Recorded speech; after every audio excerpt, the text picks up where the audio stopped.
At the edge of the sprawling school courtyard, a magic circle blared with brilliant light as a booming voice from the loudspeakers announced that today was the day students would awaken their classes. Standing on the elevated platform, a rugged teacher with a fierce, full beard roared, "This directly concerns your future destinies." He turned out to be the combat training instructor, and Lu Hu shouted words of encouragement, hoping every single student would successfully awaken their dream class. Right at that moment, our male protagonist made a cool entrance, thinking to himself that after transmigrating here all those years ago, the day of class awakening had finally arrived. He was Fang Chu, a new student at Heicheng High School. Amidst the neatly lined-up crowds, the teacher called out loudly, and Fang Chu stepped forward, answering firmly and clearly, "Present." The suave young man stepped ahead, the hem of his coat fluttering in the wind as he looked effortlessly handsome. Seizing the moment, several female students began whispering excitedly with blushing faces, wondering what class Fang Chu might awaken, and guessing based on his vibe that he would definitely be a priest. The group of girls chattered in agreement that someone that handsome simply had to be a priest, or it would be a complete waste, while nearby jealous young men curled their lips and scoffed that he was just a pretty face and awakening still depended entirely on one's class, prompting the girls to immediately snap back fiercely that those guys were just green with envy over his looks. Brushing aside the noisy crowd, Instructor Lu Hu flipped through the files and muttered his evaluation, noting that Fang Chu was an orphan of a martyr with excellent physical stats and top-notch academic scores. The teacher stroked his beard with an approving smile, remarking that no wonder so many people were paying attention to him. As for Fang Chu, he calmly reached out to touch the stone altar, triggering the magic circle to emit a dazzling golden light. A brilliant stream of light reflected in his expectant eyes. Instantly, an enormous, colorful pillar of light shot straight into the sky, causing the entire school to gasp in shock at the overwhelmingly intense reaction. Could the class he was awakening really be that heaven-defying?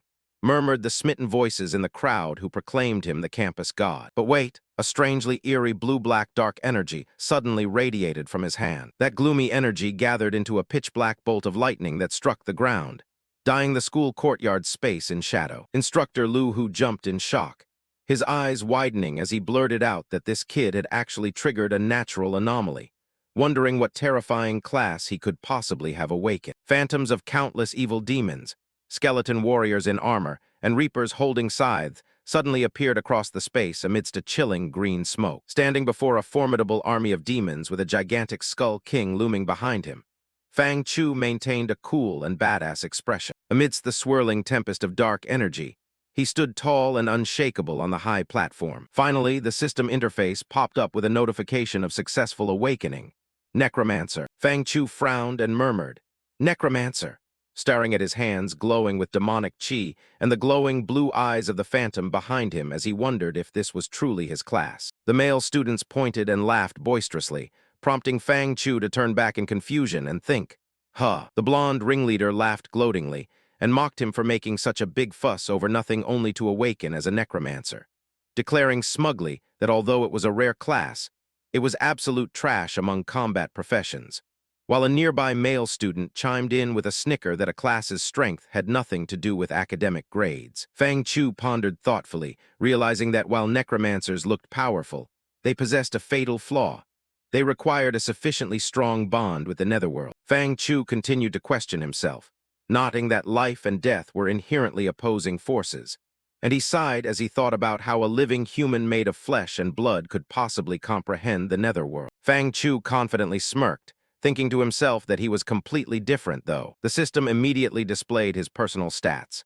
Name: Fang Chu, class Necromancer, rank Lower Novice Apprentice, attributes Strength 1, Physique 1, Agility 1, Spirit 2. A glowing green notification popped up crisply to congratulate the host on unlocking the Netherworld experience system, and Fang Chu smiled as he held up the glowing green magic orb, muttering that his golden finger, which had been 18 years late, had finally arrived. The system continuously displayed new notifications, stating that it had automatically connected to the Netherworld for him, while simultaneously creating a Netherworld avatar. The system showed a detailed guide explaining that players could use the skeleton avatar to explore the Netherworld, devour other undead creatures to level up and grow stronger, and also summon the skeleton avatar to the real world, reminding the host to proceed with caution as this experience carried unknown risks. Fang Chu stroked his chin with satisfaction, thinking that experiencing the netherworld firsthand was practically a tailor-made system for a necromancer. He curved his lips into a mysterious, confident smile full of bright prospects for the future. He issued a decisive command to summon. Then he gasped in surprise, realizing this guy was actually his netherworld avatar. While the system quickly explained that before summoning this avatar, he could temporarily possess it to experience the netherworld. The system continued with a gloomy notification, stating that the skeleton avatar could devour other undead creatures to boost its stats, and any defeated undead could also be summoned by the host to fight in the real world, leading an excited Fang Chu to think that as long as he destroyed enough enemies, he would have an endless army of summons. Fang Chu cast his gaze across the desolate netherworld and proudly declared that this entire realm would become his personal hunting ground. Fang Chu shook his head slightly, deciding to leave the netherworld exploration for later, and immediately ordered the system to summon the avatar to the real world. The system responded swiftly, acknowledging the command and initiating the skeleton avatar summon. The magic circle blazed beneath his feet as a gigantic skeleton avatar draped in gloomy black robes solemnly stepped out. Fang Chu mentally appraised the towering entity beside him, realizing that the skeleton avatar could be summoned directly into reality as his most powerful minion. Instructor Lu Hu loudly called out the next student, and as Bai Xiaoxian stepped forward and looked toward Fang Chu, the teacher sighed in regret, wondering how such a fine sapling could have awakened that particular class. A few female classmates ran over and chattered words of comfort, with one of them firmly asserting that even as a necromancer she believed he could still attain the legendary crown, while another girl stared in awe at the skeleton and asked if that was the summon he created because it looked so cool. The blonde guy in the distance watched jealously and grumbled curses about why someone who awakened such a trash class was still surrounded by girls, thinking angrily that just because he was handsome didn't mean he could act however he pleased, before arrogantly sneering that summoning a pile of dry bones couldn't possibly compare to his own assassin class. He hatched a malicious scheme, recalling that novice necromancers could only summon a few skeletons a year, and smiled slyly at the thought that smashing this skeleton would drastically tank Fang Chu's leveling speed. He then stealthily retreated,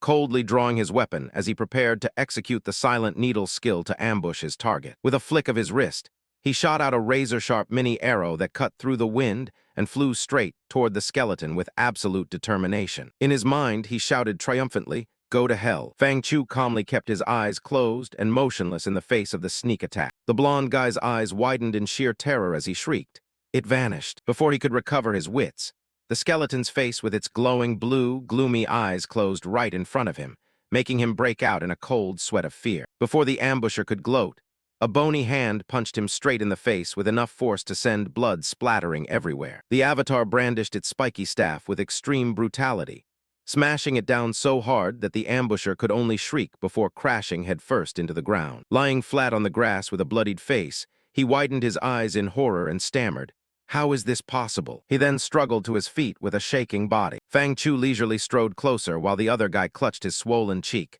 backed away in terror, and screamed, "Fang Chu, what do you want?" The bitter blonde glared at his opponent with sweat pouring down in panic, thinking, damn it, why was his skeleton so powerful that it could even detect a blind spot ambush? Yet he quickly regained his malicious composure, comforting himself with a reckless thought that Fang Chu was merely a necromancer, and no matter how strong his summon was, his physical body surely couldn't be tough. Suddenly, the cornered rival sprang up like a coiled spring. He charged forward frantically to launch a frontal ambush, screaming, "Go to hell." Yet the male lead remained as calm as could be, effortlessly reaching out to grab the charging wrist. Squeezing tightly enough to nearly crush the bones, he made the ambusher cry out in agony. The young man glanced at his enemy with half-lidded contempt and coldly pronounced, "Overestimating your capabilities." With that, he channeled lightning energy into his fist and delivered a tremendously powerful blow straight to the opponent's face without a shred of mercy. The god-awful punch sent the wretched guy flying backward, his face scraping against the grass to leave a long, miserable trail of blood. The crowd of students witnessing this spectacular reversal could only drop their jaws in shock. Meanwhile, the guy who had aggressively demanded blood a moment earlier now lay unconscious in a pool of blood, completely speechless. The nonchalant student turned around and led his skeleton away, dropping an indifferent and bland remark, Let's go. Behind him, the students began whispering and buzzing animatedly. Someone asked curiously what happened because it was so chaotic, prompting a quick-witted girl to reply that Lu Renjia had just ambushed Fang Chu and gotten taken down in the blink of an eye, while another marveled that a single punch had knocked him out, leaving a nearby male student scratching his head in confusion and wondering why Lu Renjia couldn't even beat him if necromancer physical bodies were supposedly so weak. The defeated loser was helped up by two friends, wheezing out hateful words. Fang Chu. He watched the retreating figure and gnashed his teeth in bitter fury, growling, "You just wait." In the blink of an eye, the school scenery appeared peaceful once again beneath the brilliant rays of the evening sun. The boy who possessed the rare class had slipped into a secluded, empty corner, breathing a sigh of relief as he thought nobody would bother him here, and called out, "System, come out." The magic interface immediately popped up as he thought about experiencing the netherworld for a moment, while the thoughtful system spoke up to ask if the host wished to open the netherworld experience. The young man began to analyze thoroughly, reasoning that experiencing the netherworld would help him understand this world better since it was a mandatory subject for necromancers. And if his luck was good, he might even devour other undead creatures, as nothing could raise his strength better than this. Though he hesitated for a moment, wondering if it could really be that smooth, he continued to weigh the accompanying risks, knowing that undead creatures were extremely dangerous, and it was anyone's guess who would devour whom, as risk and reward always coexisted before resolutely deciding. System, open the netherworld experience. The screen quickly lit up brightly in response. Understood, please wait a moment. Standing amid the swirling demonic chi, the young man resolutely declared that he had waited 18 years for this system. So how could he waste such a great opportunity to grow strong? The final notification screen popped up with the ready button. The netherworld experience possesses an undetermined level of risk. Do you wish to open the experience? Without a single hint of hesitation, his finger reached out and pressed the confirmation button. The magic circle exploded beneath his feet, accompanied by a blazing red exclamation mark icon, signaling that the deadly hazardous zone was open for business. The scenery instantly shifted into an extremely creepy world featuring a blood-red swamp, piles of skulls, and a crow resting quietly upon an ancient tombstone. The uninvited guest had now possessed his avatar, kneeling on one knee across the desolate, gloomy ground beneath a blood moon to quietly survey his surroundings. The skeleton raised its hands to look, staring intently as it thought how this was identical to the skeleton he had summoned earlier. Was this truly the netherworld experience? At the same time, the system interface automatically updated. Skeleton avatar, rank, lower novice apprentice, attributes strength, 1 physique, 1 agility, 1 spirit, 1 equipment, none skills, skeletal armament, apprentice rank, innate. The innate trait of the skeletal race allows them to utilize bones to strengthen themselves and craft equipment. Soul power, 0. The avatar touched its chin, pondering with curiosity about possessing the skeletal armament skill. He pieced the clues together, realizing this must be the ability the avatar had just used earlier. Immediately after, the skeleton turned and walked away, telling himself that for safety's sake before encountering enemies, crafting a weapon was the top priority, unaware that a gigantic black shadow was quietly closing in from a hidden corner. Suddenly, a wolf's head with bared fangs and a disgusting snarl burst out from the darkness, roaring with extreme ferocity. The hunted target jumped in shock, spinning around wildly upon sensing the killing intent behind his back. The ferocious two-headed wolf lunged down from midair in a flash, forcing the rookie into a clumsy, evasive roll. The skeleton backed away into a defensive stance, breaking into a cold sweat as he realized he was already under attack, and that the netherworld was indeed riddled with dangers everywhere. The ferocious beast gave its prey no time to breathe, suddenly lunging forward to clamp its jaws tightly around the skeletal leg, causing him to gasp in terror. Not good. With his leg suddenly clamped tight by the savage beast, he lamented internally that his leg was trapped. Without panicking in the slightest, the skeleton immediately raised his weapon high and growled, "Then take this for starters." Accompanied by a lightning strike, a small skeleton suddenly appeared out of nowhere to deal a follow-up blow, causing him to cheer gleefully. Buy one, get one free. That tricky move smashed straight down onto the beast's head with immense force. Yet the monster merely let out a low growl without taking any damage, making the novice break into a cold sweat as he muttered that this attack had absolutely no effect. The avatar struggled as he leaped backward to dodge consecutive lunges, panting while realizing this skeleton body was much harder to control than he had imagined, and keeping this up was definitely not a good idea. Right in the nick of time, His gaze flashed with a ray of hope when he caught sight of something in the hidden corner of the bone pile. Ignoring the wild beast rushing frantically to pounce on its prey, the skeleton spread his arms wide and roared, "Hand it over." Instantly, countless broken bone fragments flew upward and clustered together. As he activated the skeletal armament, innate skill to gather them. A gigantic Grim Reaper scythe took form, and he spun around to slash a wind-cutting arc horizontally across the monster's chest, screaming, "Go to hell." Struck with agonizing pain, the two-headed wolf bared its fangs frantically, thrashing about and growling with furious indignation. But the necromancer rookie was quick-eyed and fast-handed, immediately jamming a large, chunky bone right between its jaws to make it frantically clamp down. Back in reality, the physical body standing quietly suddenly winced, let out a grunt, and coughed up blood while clutching his chest. Wiping the blood from the corner of his mouth, the young man realized the harsh truth. Injuries sustained in the netherworld actually transmitted back to the real world, meaning this system was far more dangerous than he had imagined. Returning to that dark world, the skeleton coldly looked down at the beast's corpse beneath his feet and clicked his tongue before walking away, figuring that wolf's head was dead anyway. The avatar immediately stretched his withered hand forward, preparing to harvest his very first loot. He plunged his hand straight into the beast's carcass, ruthlessly stripping away its energy as he declared, "Then let this death serve me." The Reaper's scythe was raised high once more, radiating overwhelming demonic chi alongside his command. Skeletal armament. With a follow-up fatal slash, he thoroughly finished off the enemy's remnants on the blood-soaked ground. From within the dark mire, a glowing soul orb radiating a chilling blue light shot out into the open. As the dust cleared, the future lord of the undead stood tall, brandishing his scythe with imposing majesty after the battle of life and death. Yet before he could look cool for even a few seconds, the skeleton had to drop to one knee, panting heavily from expending too much stamina. Looking back at the weapon in his hand, he smiled with satisfaction, nodding that skeletal armament actually handled better than he thought, truly living up to a system-gifted skill. While lost in thought, a blue soul flame suddenly flickered and floated over, prompting him to murmur in curiosity, "Huh, what is that?" That eerie, ghostly flame drifted right up against him, completely capturing the avatar's attention. Suddenly, the flame burned fiercely, making the skeleton fidget as he wondered what this starving sensation was. Unable to resist his instinctual craving for power, he reached out and snatched the glowing flame. Then the skeleton opened his toothless jaw and swallowed the ghostly soul straight down into his ribcage. Instantly, an abundant surge of energy coursed through all his joints as the system happily announced, "Attributes upgraded." The new stats popped up crisply to prove his hard work. Strength increased to 1.1, physique 1, agility 1, spirit 1. Looking at the hand that had just received a slight power boost, the young man muttered with deep appreciation that a 0.1 strength increase must surely be the effect of skeletal armament. The system interface displayed a notification for harvesting soul power, 0. 1, making the kid scratch his head in confusion over what this soul power was actually good for, prompting the system to act like an ultra-dedicated employee and immediately showcase a slew of awesome uses.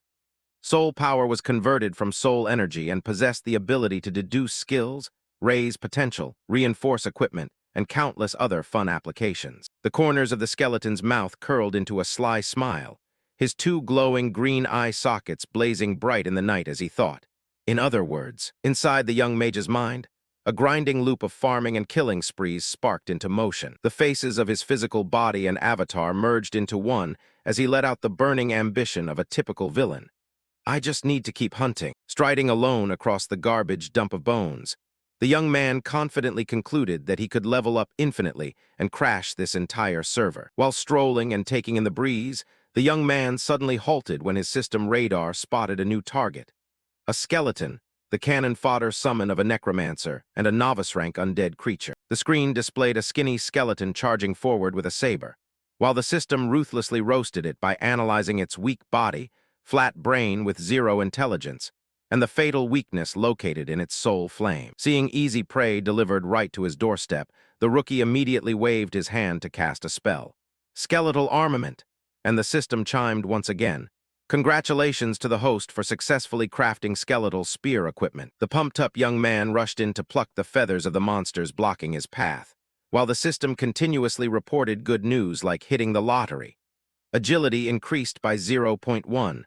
Soul power increased by 0.1. Every single swing of his blade turned an undead soul into obedient nourishment. converting into physique plus 0-1 and soul power plus 0-1. A torrent of soul energy poured in like a waterfall, circulating throughout his withered body and causing its master to roar in ecstatic joy like a berserk madman. My power. Planting his imposing weapon into the ground, his stats screen had shot up to strength. 3, agility. 2, physique. 2, spirit. 2, along with 10 points of soul power. Yet a gamer's greed was far from satisfied as he thought it still wasn't enough and he could become even more tanky. In the blink of an eye, the scenery transmigrated back to the sunny reality right inside the beloved courtyard of Haicheng High School. The teenage boy was still keeping his eyes closed, immersed in his power trip and muttering like a monk chanting scriptures about how he could still grow stronger, until a sweet female voice called out. Student Fang Chu, caught up in his superhero daydreams, he jumped in startle and opened his eyes wide as the call rang right by his ear. Student Fang Chu. Gathering his wits, the male lead was startled to see the pretty girl Bai Xiaoxian standing right before him and asked, Bai Xiaoxian, why are you here? But she anxiously cut him off, crying, Fang Chu, you. The young girl knitted her brows and reprimanded the boy with a heartbroken expression, saying that even if he awakened a trash class, he shouldn't go slashing his wrists in despair, which left the young man utterly dumbfounded. Huh! The necromancer laughed through his tears, complaining secretly in his mind that he had been misunderstood by this brat as a depressed youth wanting to end his life. Vowing that next time he dived into the netherworld, he needed to find some deserted nook. He hurriedly hid his bleeding hand and scratched his head in clarification. I'm fine, I just accidentally brushed against a tree branch, though the girl's eyes remained full of suspicion as she asked. Really? The atmosphere suddenly turned awkwardly funny in the sun-drenched hallway. To break the silence, she proactively suggested, meditation class is about to start, let's head back to class, causing the boy to nod vigorously like he had just grabbed a lifeline as he said, oh, all right. But just as he took a step to look cool, the young man suddenly clutched his chest and coughed up a mouthful of fresh blood, terrifying the girl into rushing over to support him while he bravely insisted he was fine and told her to let him walk to the infirmary himself. He raised a hand to block her, coughing as he resolutely claimed he was totally fine, while crying rivers internally because farming too long in the netherworld had apparently overloaded his real body. Just as the system helpfully popped up a reminder like a family doctor, stating that today's netherworld experience time had exceeded the limit and advising the host to look after himself. The corner of the boy's eye flashed with a gleam of curiosity mixed with excitement. Huh. Staring intently at the system interface before him, the young man rejoiced as if he had struck gold upon discovering that his physical stats had actually benefited from this too, with strength shooting up to 1.2, physique to 1.1, agility to 1.1, and spirit to 1.1, even growing an extra line for skeleton summoning and skill deduction. Despite the girl beside him still pulling his sleeve in a panicked frenzy, asking if he was really not about to kick the bucket. Ignoring the beauty's worries, his mind was now glued entirely to that holy plus button, noting that this skill deduction feature had also popped out. The male student raised his face to the sky, his delusions of grandeur exploding as he envisioned a future where he could imitate the big shots at the top of the server and custom craft his own exclusive ultimate moves. Beneath the shade of the teaching building at Haicheng High School, a legendary necromancer seemed about to be born, starting right from these comedic and insanely hardcore grinding sessions. Inside the spacious tiered classroom, the female teacher stood at the podium tapping lightly to capture everyone's attention, saying, class. The woman with fiery red hair and a hot figure introduced herself as Shen Hongyu, the teacher in charge of their meditation classes, and she was actually a lower Silver Realm fire-type mage. Glancing across the students who were concentrating with their eyes closed as bright golden auras radiated around them,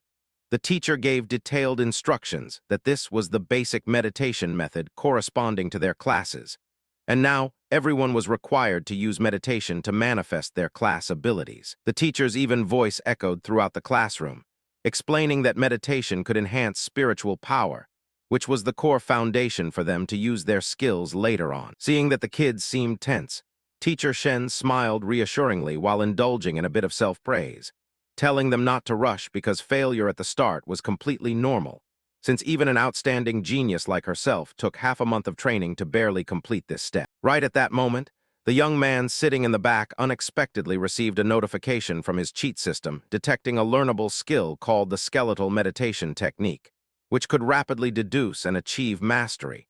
did he want to begin learning? Without thinking for even half a second, the gamer's finger immediately smashed the button for yes. Instantly, countless green magic characters gushed forth in a torrent, continuously revolving and flooding straight into his mind, to make his eyes widen in surprise. Soul energy rapidly connected his real body with the netherworld, creating a perfect synchronization between the young man and the skeleton avatar beneath the black robe. A brilliant notification box popped up with good news reporting that he had successfully learned the skeletal meditation technique, making the corners of his mouth twitch upward in satisfaction, as he marveled at how fast he could learn this. The young mage continued his arrogant train of thought while looking at the image of his avatar, figuring that as far as he was concerned, it just meant glancing at his avatar a few times. Realizing a loophole in the game, he smiled secretly to himself, nodding that furthermore, as long as he didn't enter the netherworld to experience it directly, the skeleton avatar would automatically practice meditation, which was equivalent to him cultivating 24 hours a day. This system was truly an innate necromancer divine physique. Just as he was proudly coasting on auto-farming, the system sent a private message, stating that the host's spiritual power had leveled up, and he could enter the netherworld experience once more, causing him to stroke his chin and realize that entering the netherworld experience consumed spiritual power, meaning the training of both the real body and the avatar could not be neglected. Not wanting to waste any resources, the teenager closed his eyes tightly as a decisive command echoed in his mind. Open the netherworld experience. In the blink of an eye, the bone-wearing grinding warrior resumed his sprint across the desolate, blood-red land. The moment he launched his attack, his trusty minion thrust a cyan spear straight through the target, collecting the loot as physique plus 0-1 and soul power plus 0-1. His hollow eye sockets blazed with fierce killing intent as a burning passion filled the controller's heart. He could finally hunt to his heart's content again. After a session of diligent grinding, the system popped up a recharge prompt.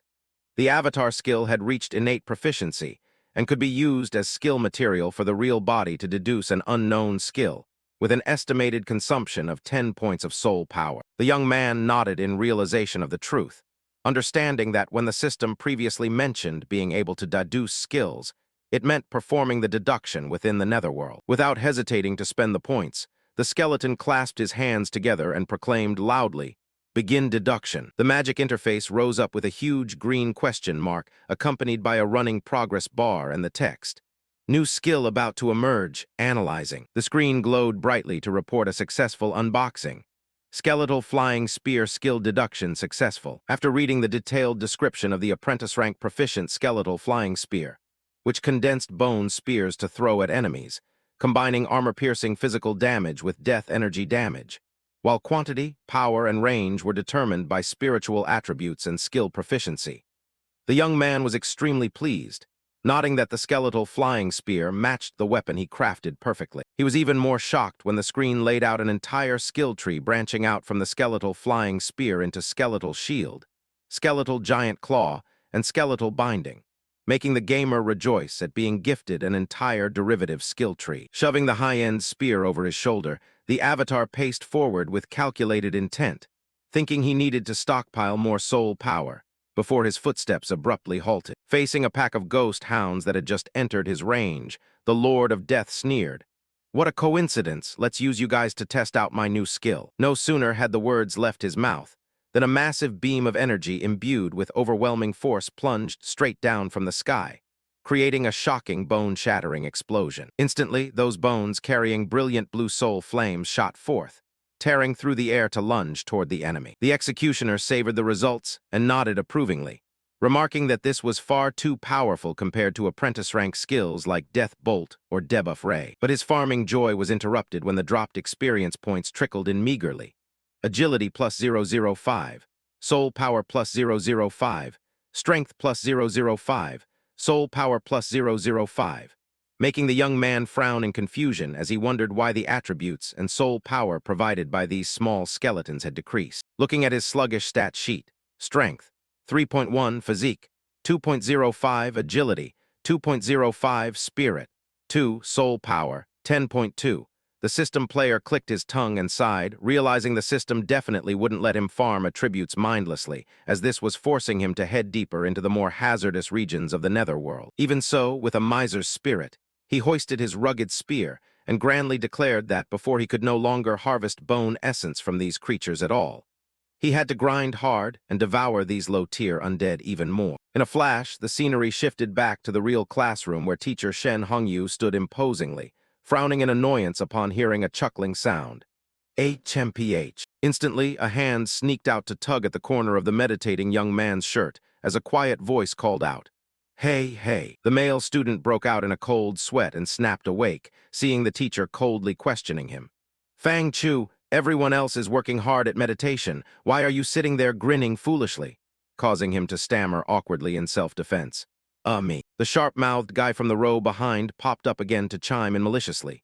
"Teacher, I know Fang Chu basically has no way of succeeding at meditation," prompting a front-row male student to question if that was true since rare classes supposedly had better meditation efficiency, to which the other guy replied haughtily and harshly that an idiot had to look at what kind of rare class it was first. The classroom buzzed once again with whispering analysis, nodding that necromancers were rarely ever awakened, and the skeletal meditation technique they learned was said to be an incomplete version, while another student nodded in agreement that it was no wonder Fang Chu probably struggled even to enter a meditation state, leaving the owner of the class with a dark and speechless expression. Teacher Shen Hongyu sighed softly and issued a stern reprimand, saying she knew his class had a hard time with meditation, but he couldn't just give up, and now because he alone wasn't putting in effort, he was wasting everyone else's time. Using that as an excuse, she turned to Lu Renjia and said, "Look at how hard Lu Renjia is working.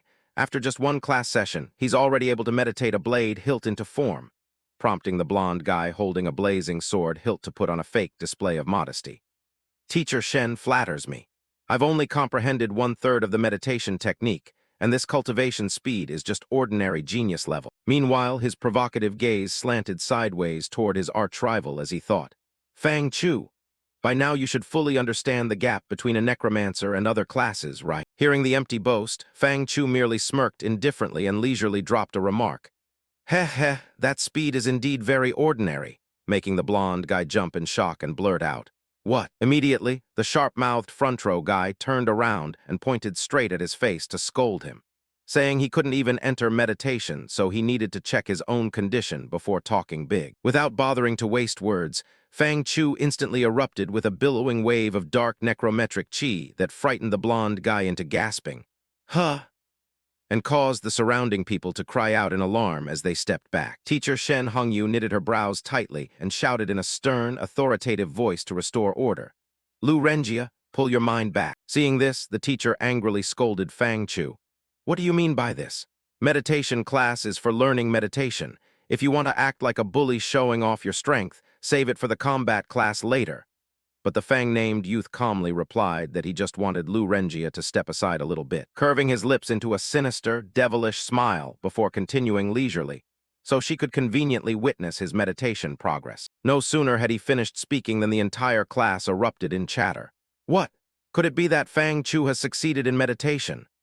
Though Lu Renjia still tried to salvage some face by mocking that even if he succeeded, it was at most completing a tiny fraction of the novice rank. Ignoring the frogs at the bottom of the well, Fang Chu half-closed his eyes and steadily chanted the skeletal meditation technique. Instantly, a wave of dark chi erupted furiously like a gale, sweeping through the entire classroom, shaking everyone's gaze. Lu Renjia and the sharp-mouthed buddy beside him were immediately scared out of their wits, turning pale as paper with their jaws dropping in shock as they stood frozen in place. Even the experienced teacher Shen Hongyu turned pale and cried out in horror, "How?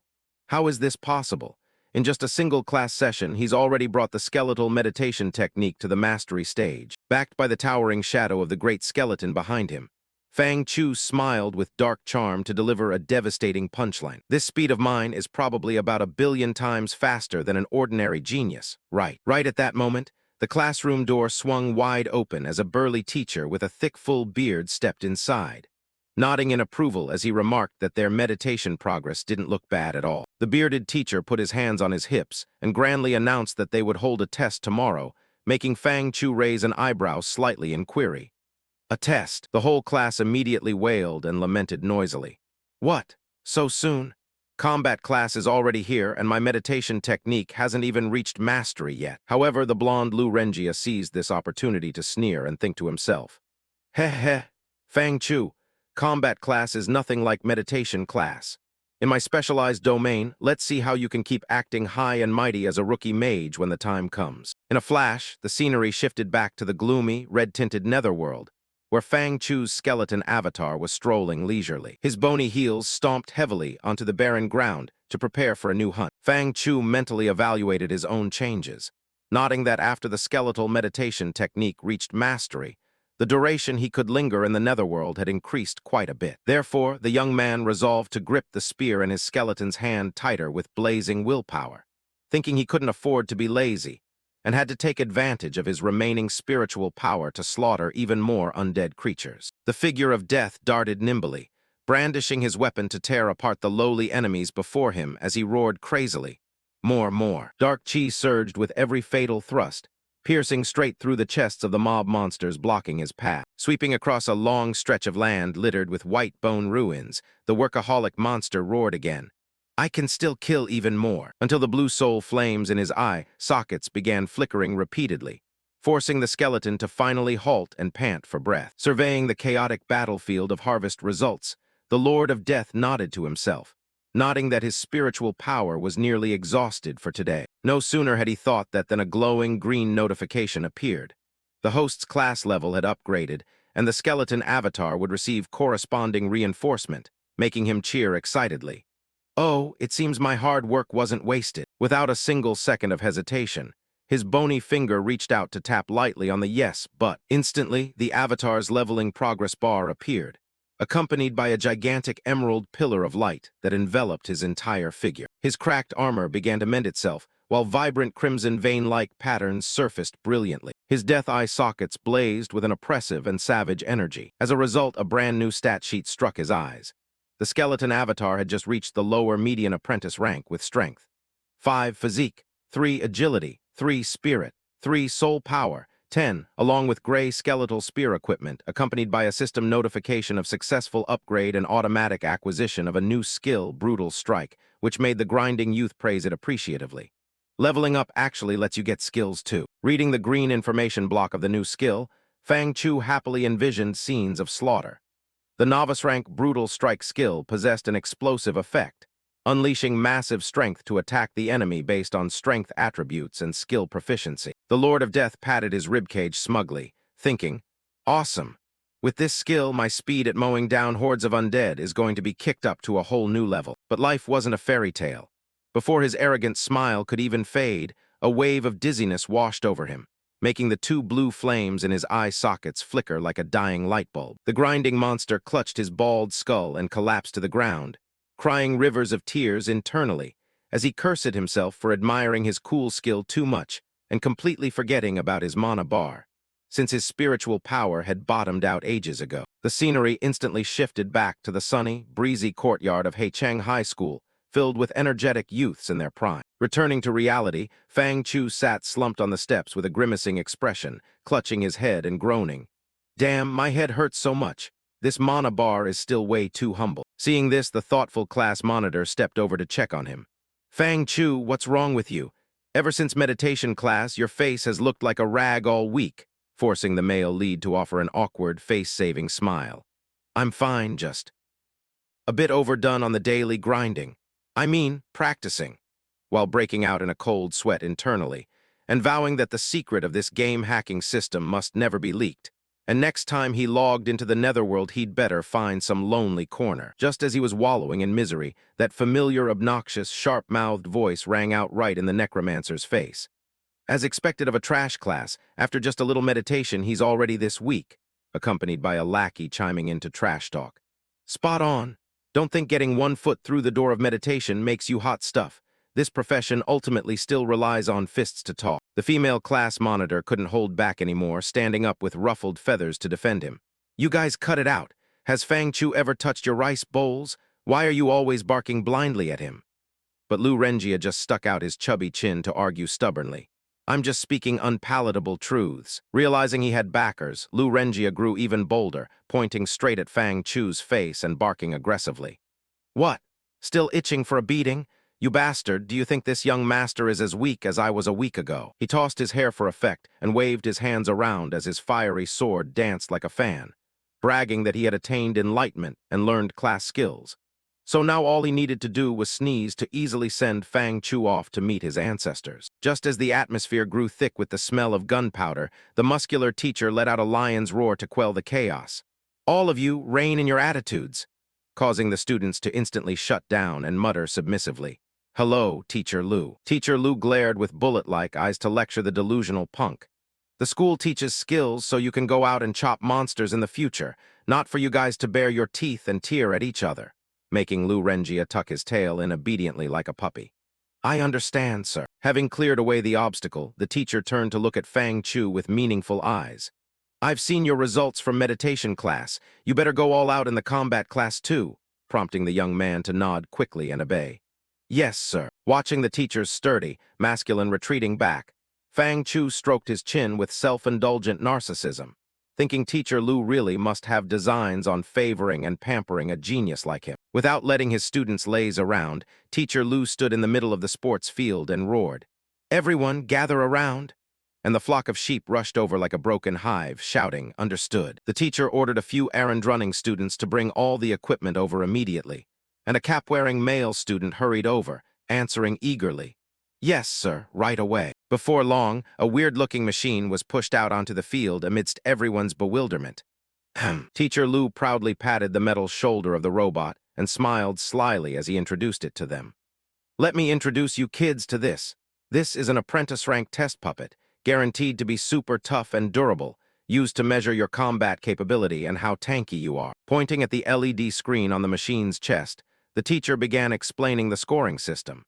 Taking the absolute shittiest little imp of the abyss as a baseline reference, this robot could take the claws of one straight to the chest, converting to a standard defense power score of 100. Looking at the dilapidated state of the puppet, an itchy-handed student knocked on its skull and asked doubtfully, "Teacher, this piece of scrap metal looks so worn out. What if we accidentally break it completely?"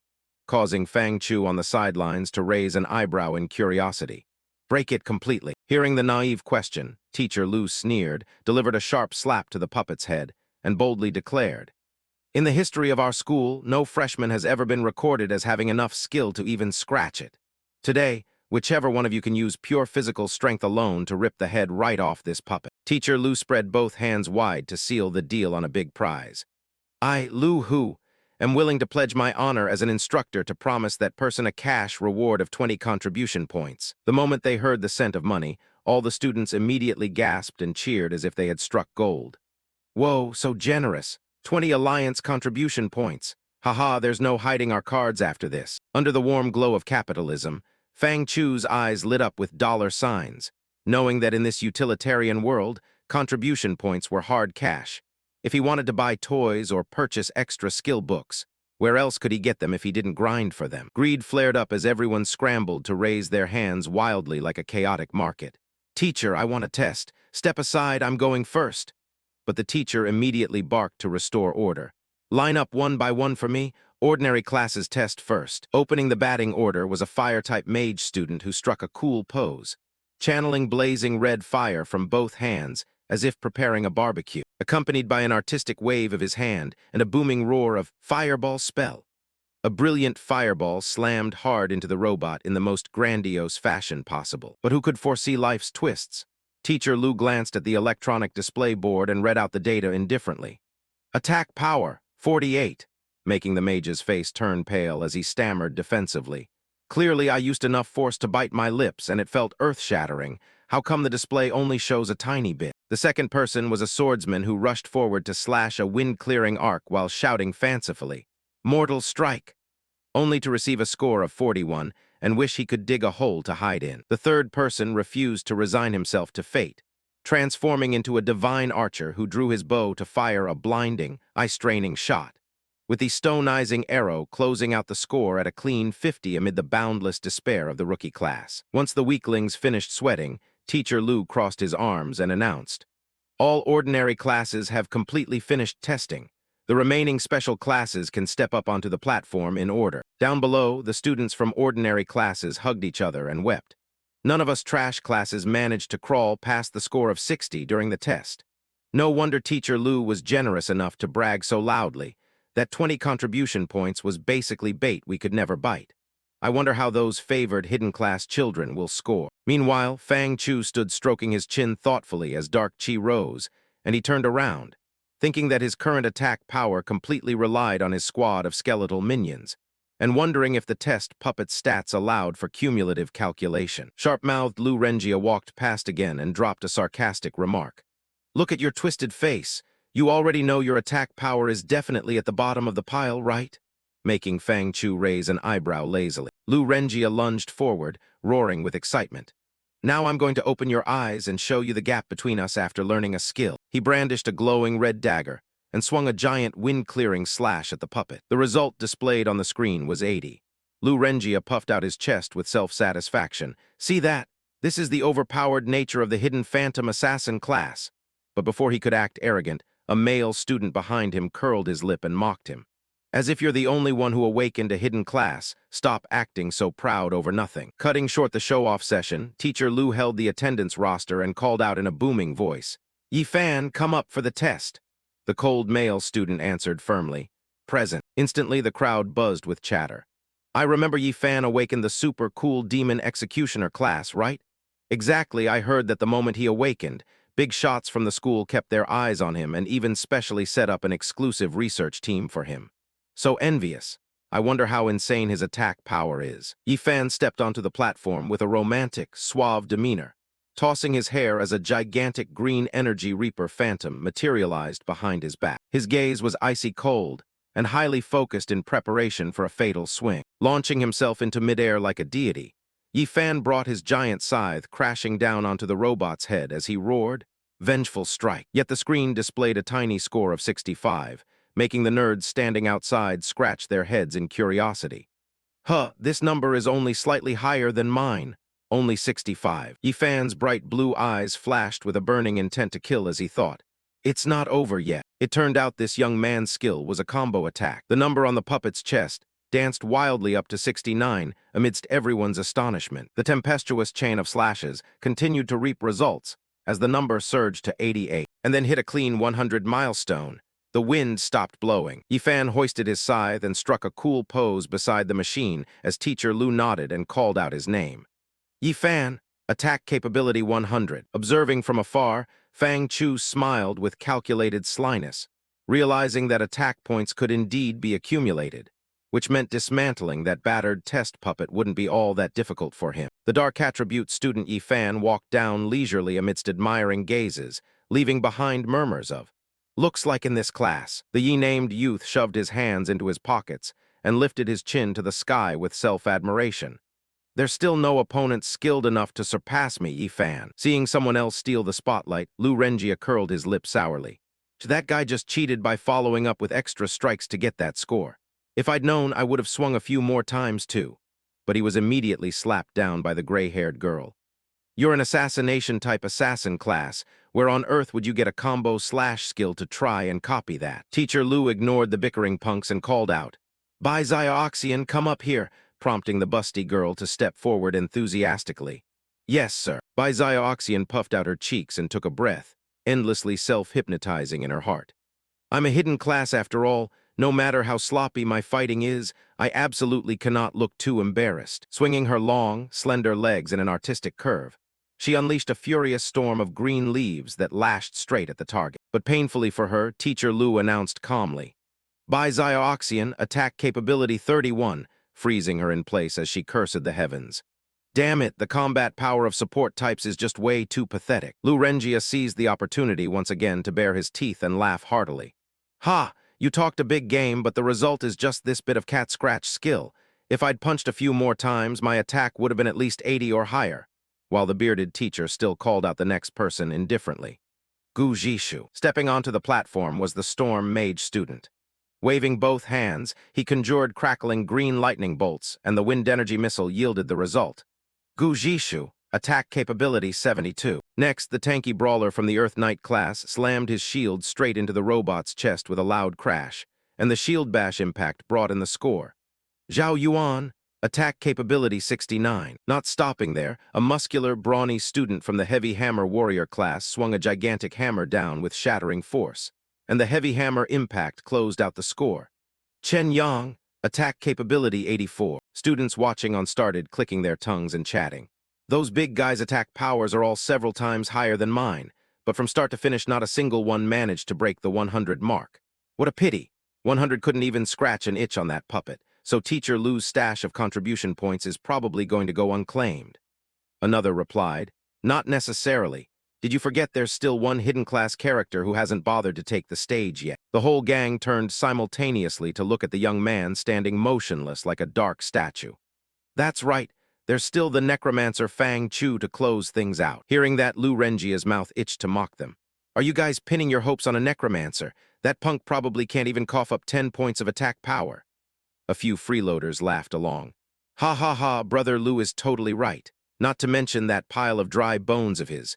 Whether Lei family's skeleton can even stand upright on its own is still an unknown variable. Without minding the whispers, Fang Chu raised his voice evenly from behind to provoke him. Are you 100% sure I can't snatch those 20 contribution points? Making Lu Renjia puff out his chest and scoff defiantly.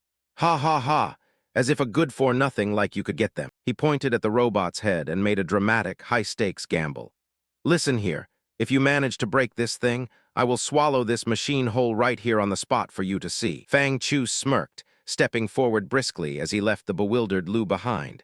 You're the one whose own mouth blurted that out, remember. Reaching the middle of the field, the male lead leisurely spread his hands and offered a polite warning.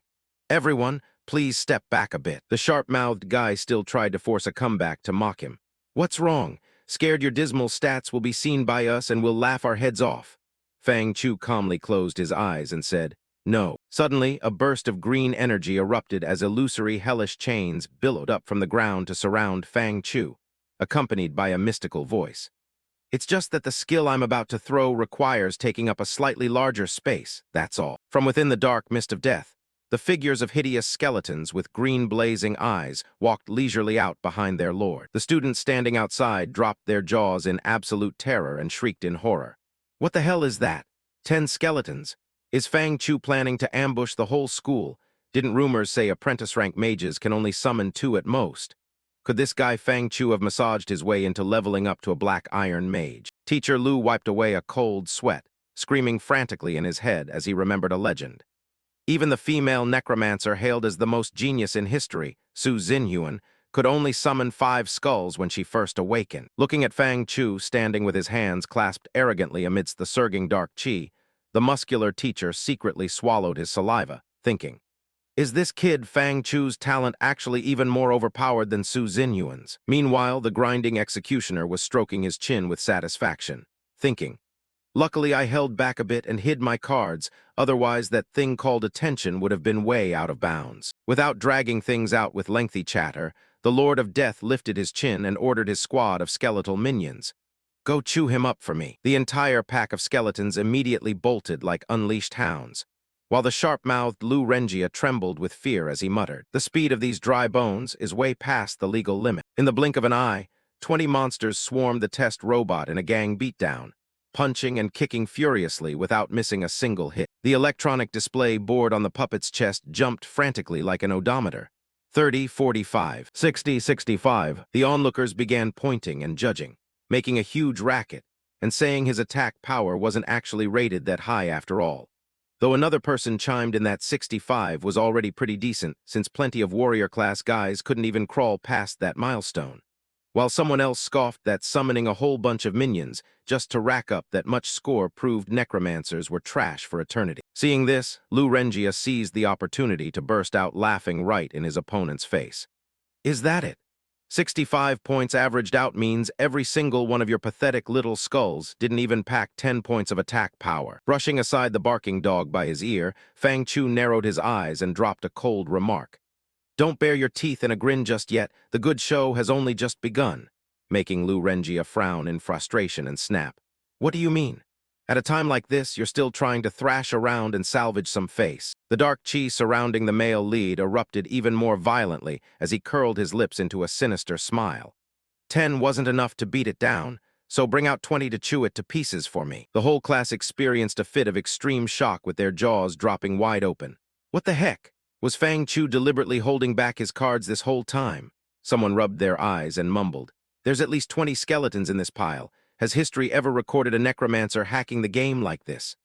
While the class monitor clapped happily and thought she just knew her Fang Chu would definitely pull it off. Not stopping there, a lead skeleton swung a punch overflowing with power right into the machine's electronic display panel. The number skyrocketed to 97, causing the machine to start wailing with distressing warning alarms. Then a flurry of critical strikes landed, blasting the score straight past the 100 ceiling all the way up to 108 amidst crackling sparks and electrical short circuits. A massive explosion erupted, sending the test machine renowned for being super tough flying into the air like a piece of discarded toy trash before the eyes of 1,000 witnesses. The entire mob of students fell utterly speechless, dropping their jaws as they watched the puppet take flight and soar across the deep blue sky. Once they snapped back to their senses, the sports field turned into a chaotic marketplace.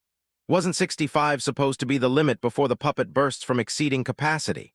One guy pulled at his hair in disbelief, asking if it was real or fake since Fang Chu had only awakened a few days ago, while another clutched his head and shrieked that this guy Fang Chu was an absolute monster and completely not human. Lu Renjia's legs turned to jelly as he gazed up at the electronic board that had crashed to the ground with a desperate look in his eyes.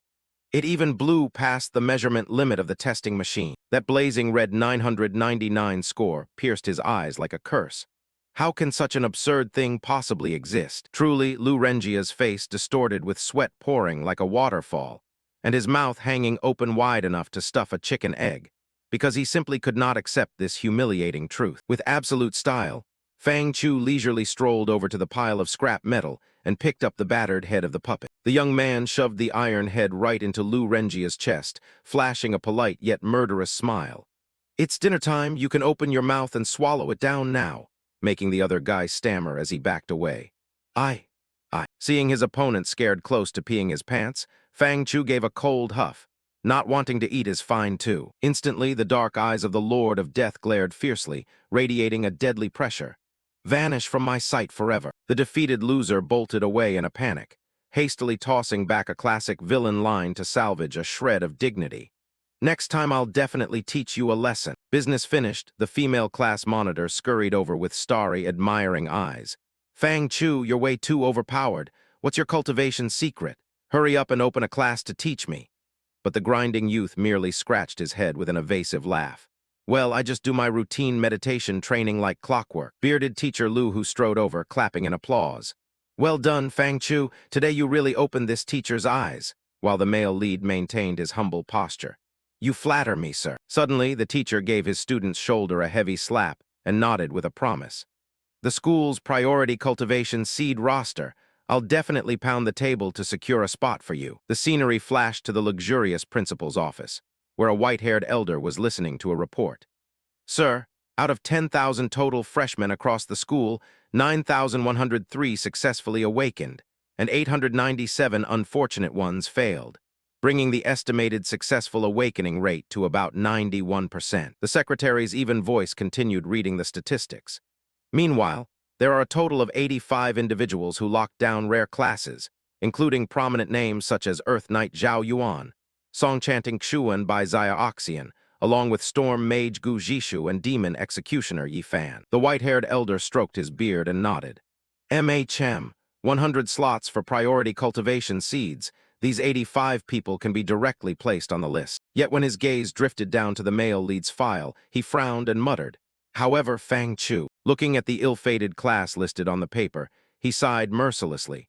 A dead-end class like Necromancer should still be crossed off and eliminated from the list. Right at that moment, a knock on the door interrupted his thoughts, and the dignified principal spoke up. "Come in." Seeing muscular teacher Lu rush in frantically, the principal asked in surprise, "Teacher Lu, aren't you teaching the combat class? What free time brings you running to my office?" As the bearded teacher panted heavily in reply, "Principal, I have an urgent matter to report." Without missing a beat, Lu Hu lunged forward, tossed the pile of documents on the desk into disarray, snatched a paper, and shouted, "Found it!" making the principal frown in confusion. "You're all worked up. What on earth are you trying to pull?" The combat instructor slammed Fang Chu's profile dossier right in front of the big boss and grandly announced, "Necromancer Fang Chu, I strongly nominate him to join the school's seed list." The principal crossed his arms and shook his head in refusal. While a necromancer class indeed has massive potential, practice has proven that potential is extremely hard to convert into actual strength, prompting Teacher Lu to immediately cite a counterexample. Major Su Xinhuan is also a necromancer, and her combat prowess is by no means inferior to other magic classes. Struck back, the old man rubbed his temples in frustration. Su Xinhuan only managed to scrape by into human shape because her legendary father poured all his effort into cultivating her. As for this Fang Chu you speak of, what capital does he have to compare? The principal stood up, walked over to the window, and lowered his voice into a stern warning. Instructor, I know you and Fang Chu's parents were comrades who went through life and death together, and they truly are heroes of the Federation. However, the old man's tone instantly hardened with unyielding principle. Yet this seed list carries monumental weight. Accompanying it is not just an overwhelming amount of cultivation resources, but also a heavy responsibility resting on one's shoulders. Unfazed, Teacher Lu presented a stack of paperwork in front of the big boss and retorted confidently.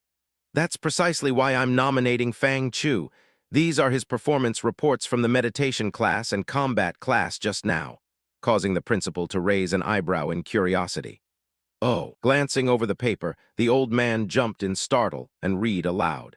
Instantly comprehended the skeletal meditation technique during his very first meditation class, and summoned over 20 skeletons in actual combat. Seizing the moment, a smug Lu Hu added, with his monstrous talent, he has a very high chance of rewriting history for the necromancer profession, forcing the principal to compromise. No need to say more. Wait until the simulated battlefield opens. We'll look at his performance then and decide. Holding the dossier in his hand, a gleam of interest flashed in the principal's eyes. Fang Chu, is it? This old man conversely wants to keep his eyes open and see what kind of tricks you kid can pull off. The scenery shifted back to the sun-drenched school grounds as the female class monitor trotted along behind Fang Chu and asked curiously, Fang Chu, how on earth did you manage to be so overwhelmingly badass? She blinked her large round eyes with open adoration. It was your very first combat class, and you could already summon an army of skeletons that large. But the grinding youth merely shrugged nonchalantly. I just summoned a few more than usual, what's the big deal? Hearing that fake innocent act, the girl pointed straight at his face to expose him. Excessive modesty is the peak of arrogance, you know, big guy? Prompting Fang Chu to burst into hearty laughter. Ha ha, I really think this stuff is just small fry. As his finger lightly wiped the corner of his eye, the Lord of Death wore a sly, narcissistic smile inward. How could I possibly confess the truth to you? The puny little display of strength I just put on is merely a drop in the ocean compared to my true tankiness. While he was busy gloating internally, an arrogant voice rang out from behind. Fang Chu, stop right there, making him halt his steps and turn his head back. Standing against the gentle breeze, the youth Yi Fan stroked his chest with supreme narcissism and delivered an anime-style proclamation. I, Yi Fan, have never feared anyone in my entire life. Surveying this entire Class 1, you're the only one qualified to be my destined rival. Faced with that delusional display, Fang Chu and the class monitor could only look at each other speechlessly, with huge question marks clearly visible on their faces. Brushing off the Chunabiu chunvers, Fang Chu waved his hand and turned to walk away coldly, saying, Sorry, I don't have the time to entertain folks with adolescent delusions. What a weird guy, which sent the Yi-named youth scrambling after him with cries of, Hold on. The demon executioner blocked his path and stated firmly, I'm not looking for a pointless challenge with you. Instead, I hope you can be my sparring partner. Fang Chu raised an eyebrow in surprise. A sparring partner. Yi Fan adopted a dead-serious expression and explained thoroughly. After awakening the rare demon executioner class, I was specially assigned to a dedicated research project team, and the core focus of that research urgently needs a sparring partner with strength matching mine to collect data. The reasoning sounded plausible, but capitalist Fang Chu simply spread his hands and shrugged pragmatically. Even so, why on earth should I waste my time coordinating with you for that research nonsense? Yi Fan smiled confidently, holding up a single finger as he promised an astronomical price. 10 contribution points to lock you in as my sparring partner for 2 weeks, plus all meals and lodging fully covered. The moment he caught the scent of money, Fang Chu flipped his attitude faster than a pancake, rushing over to shake hands firmly while shouting brightly, Pleasure doing business with you. Leaving the Yi-named youth to laugh smugly to himself for spotting such a prime rival, while the class monitor stood stunned in the background with her jaw dropped, gasping, What? You just sold yourself out to grind for hire just like that. Fearing the debtor might change his mind, Yifan bolted off to urge him along, shouting, "No time to lose, haul your ass over to my place right now." The class monitor hurried after Fang Chu and challenged him in exasperation. "Did you really just blindly sell yourself out to that Chunabu weirdo?"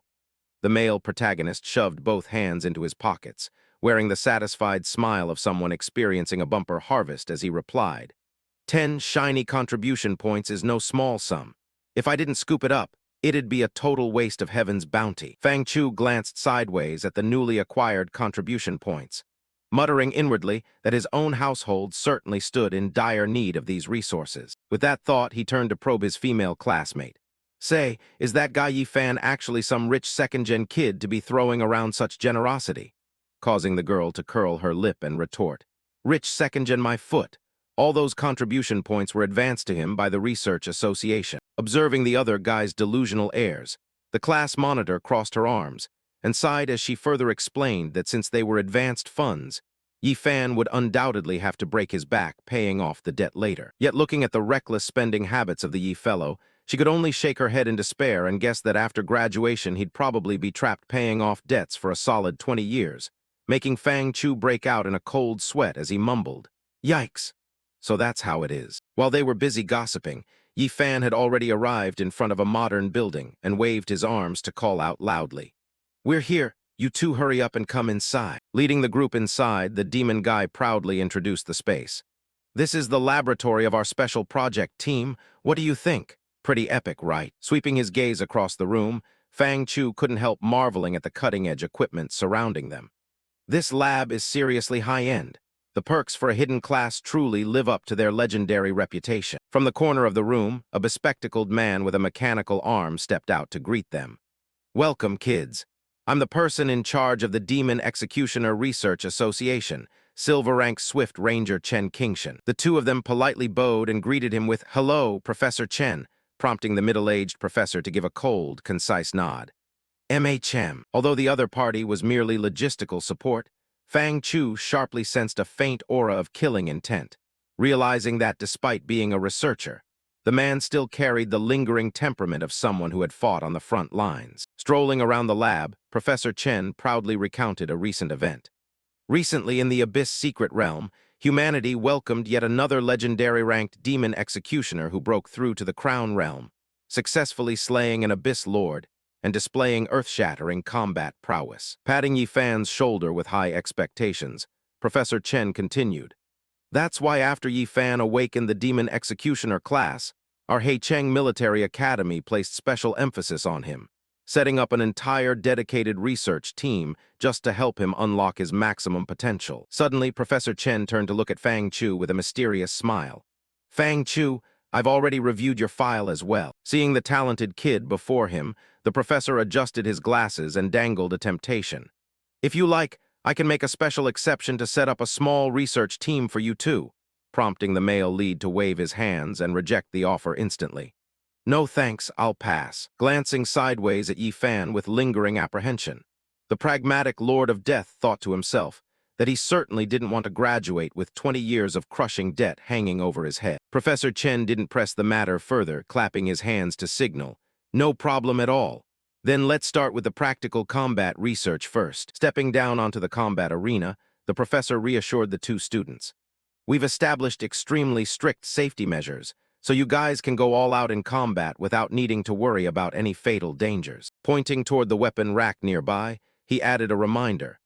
"Additionally, to maximize your combat output, each of you may freely select 3 pieces of combat gear from that armory." Looking at Yifan standing heroically with a glowing blade bow, Fang Chu mentally evaluated that Yifan's strength was indeed no joke, as his speed and burst capability heavily countered his own skeleton summoning skills. Seizing the opportunity, the male protagonist decided to activate the system, figuring it was time to use the skill deduction feature to boost his own combat capabilities a bit. Right before his eyes popped a glowing emerald upgrade window with options to upgrade the skeleton summoning, apprentice-rank skeletal flying spear, and apprentice-rank skeletal binding shield. Standing across the arena, Yifan whipped off his coat to toss it onto the rack and provoked him. "Oh, almost forgot." Walking forward with his specialized weapon, the Yi-named demon guy flexed hard. Recently, I've completely mastered the specialized skill of the blade bow, so even if you summon 20 skeletons, you still won't be my match. Draping his camouflage cloak over his shoulders, Fang Chu merely curved his lips into an indifferent smirk. Heh, is that so? Yet gazing at his newly stat-boosted necromancer sheet, he thought with supreme confidence. Once these skills finish upgrading, it's anyone's guess who will come out on top. Flicking his fingers lightly, the Lord of Death wore a bewitching smile as he said, I hope you won't let me down. At this point, his attribute sheet fully displayed his basic gear, consisting of a gray-rank apprentice staff, an apprentice magic orb, mass-produced items that nonetheless slightly boosted magic efficiency and reduced incoming damage. Yifan assumed a defensive stance, spinning his glowing giant blade bow majestically. As expected of the destined rival I chose, your confidence is truly admirable. Yet the demon assassin's gaze instantly hardened with danger as he added, however, Yifan built up momentum to launch into midair, leaping up to deliver a fatal blow onto the arena. The research team's backing for me far exceeds your imagination. Inside the observation room, two research assistants gossiped curiously. Who do you think will win? Definitely Yifan. You've spent all week interacting with him, so you should know. That guy's combat instinct is the scariest thing I've ever seen. Right then, a deep voice cut into their conversation. Making conclusions so early, aren't you researchers a bit too hasty? Startling Professor Chen into spinning around. Old Lu, what brings you running over here? Teacher Lu, who stood cross-armed beside the big boss with an aloof expression. Two of my prize students in class are sparring with each other, so naturally a teacher like me has to come watch. And when challenged with, what, does Instructor Lu believe Fang Chu can beat Yifan? He firmly affirmed. Exactly. Faced with that confidence, Professor Chen flipped through the file folder in his hands and retorted with a shake of his head. Fang Chu can indeed summon a lot of skeletons, but that doesn't change the fact that he's just a fragile mage with weak physique plus. Professor Chen turned to drop a juicy piece of inside intel. Yesterday, Yifan just mastered an insanely overpowered teleportation skill. I guarantee it'll give you a huge surprise, making Teacher Lu raise an eyebrow in curiosity. Oh, back on the arena, Yifan lunged forward like a ghost, his glowing blade flashing past Fang Chu by a hair's breadth. Relying on his sharp reflexes, the male lead managed an evasive slide just in time, assessing his opponent internally. Yifan's close-quarters combat capability is too strong.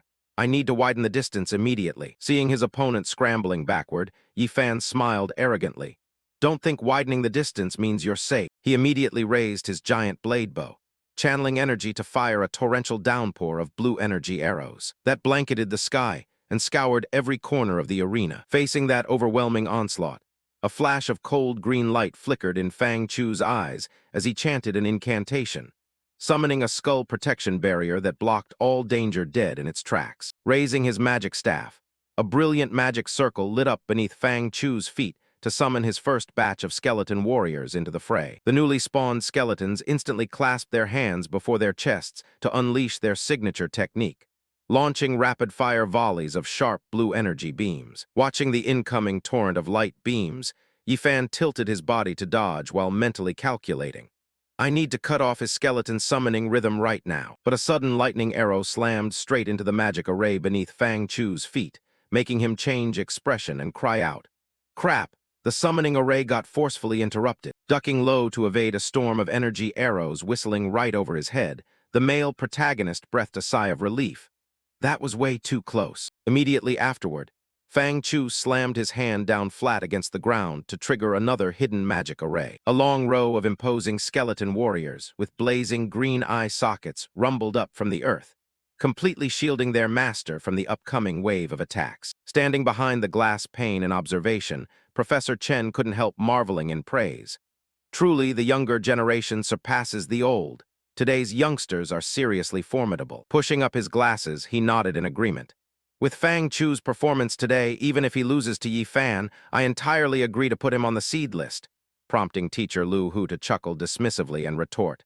Old Chen, don't celebrate too early. With a tone of utter confidence, the combat instructor stroked his chin and asserted firmly. This kid Fang Chu has an ice-cold and shrewd temperament.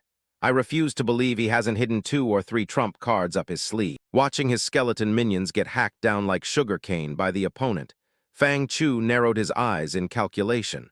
Looks like I can't afford to hold back anymore. Thought translated to action as he raised his green flaming skull staff high into the air and commanded loudly, "Max out all output." Watching the display screen show a skyrocketing count, the female assistant dropped her jaw and shrieked, "30 skeletons," causing her colleague standing beside her to freeze for a solid 5 seconds. This kid only awakened a few days ago. How the hell did he level up his skill speed this freakishly fast? Though surrounded on all sides by a sea of white bone, Yifan roared with intense excitement. "Awesome! Having this kind of capability is what makes you worthy of being my destined rival." Pulling his camouflage hood up to cover half his face, Fang Chu evaluated him with cautious vigilance. To remain so calm even while tightly surrounded by my skeletons.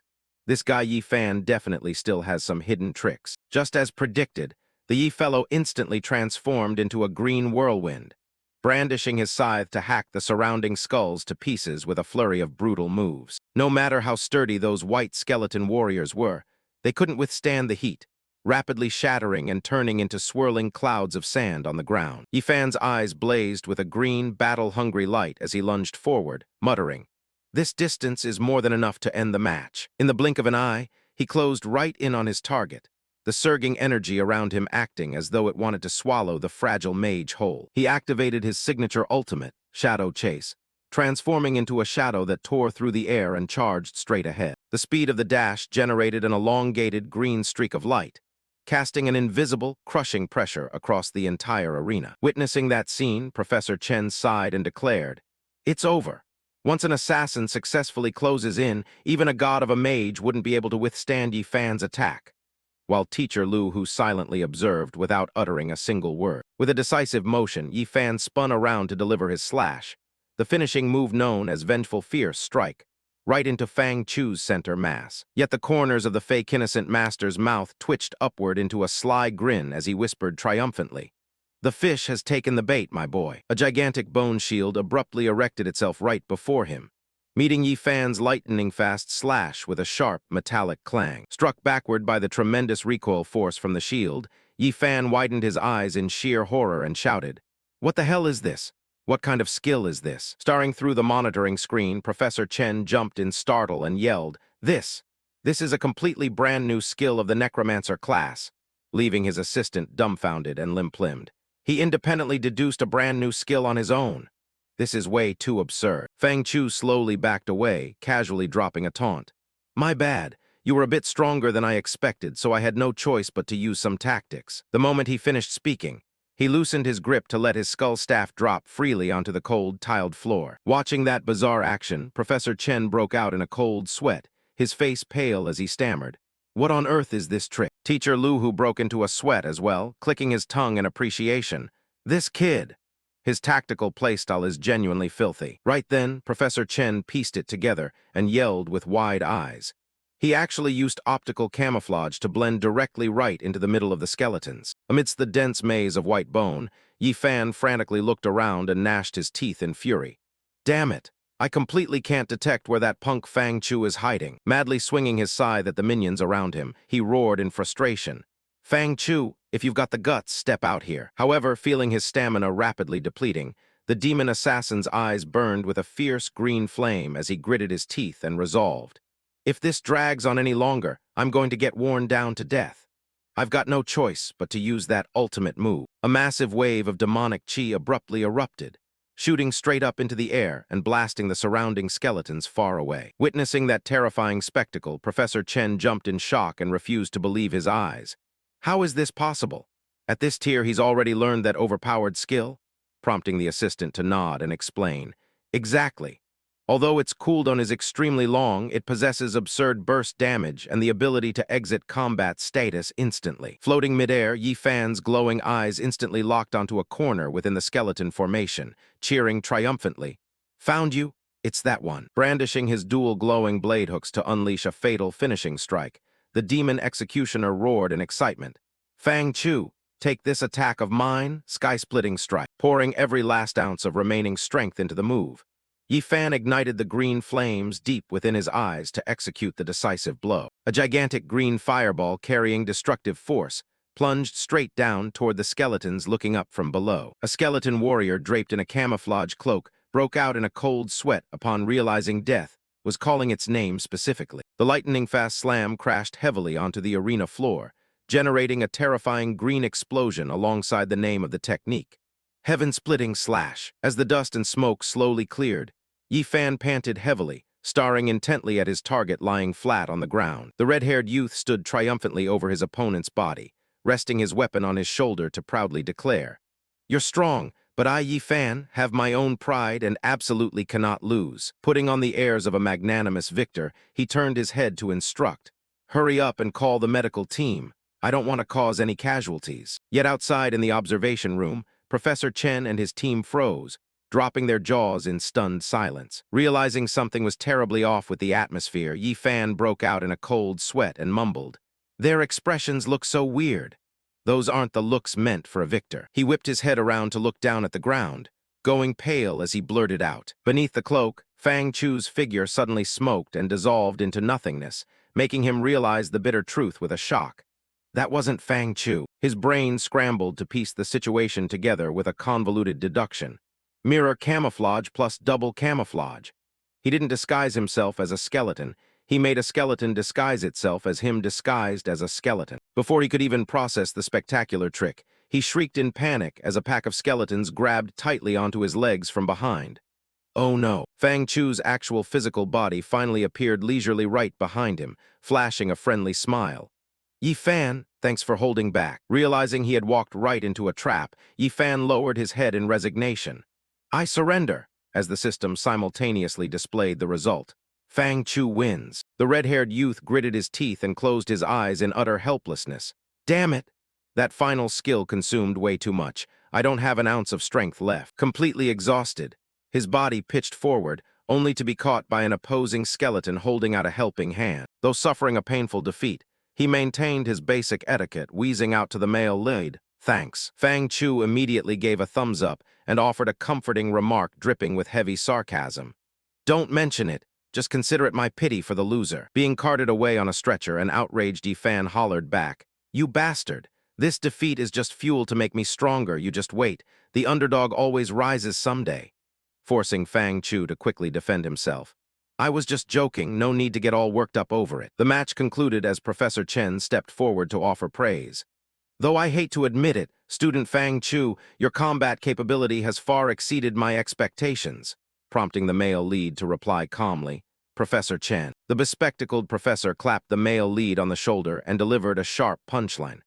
"With a dirty tactical playstyle like yours, you're bound to become a master tactician in the future," leaving Fang Chu speechless as he thought, "Why do I feel like he isn't actually complimenting me?" Brushing off the comedy, Teacher Lu Hu straightened his face to get down to business. "Fang Chu, that shield spell you used just now, was it a brand new skill you independently deduced?" The male lead calmly confirmed. "Yes, Teacher Lu." Without hiding anything, the male lead immediately summoned the bone shield and bone spear to demonstrate. "I had a bit of an epiphany while practicing skeleton summoning and deduced two new skills," proudly adding, "I named them Bone Spear and Bone Shield." Gazing at the two distinct masterpieces right before their eyes, both teachers stood stunned, exchanging speechless glances. Teacher Lu Hu excitedly delivered a heavy smack onto his student's back. "Well done, kid. You certainly know how to keep throwing surprises at us."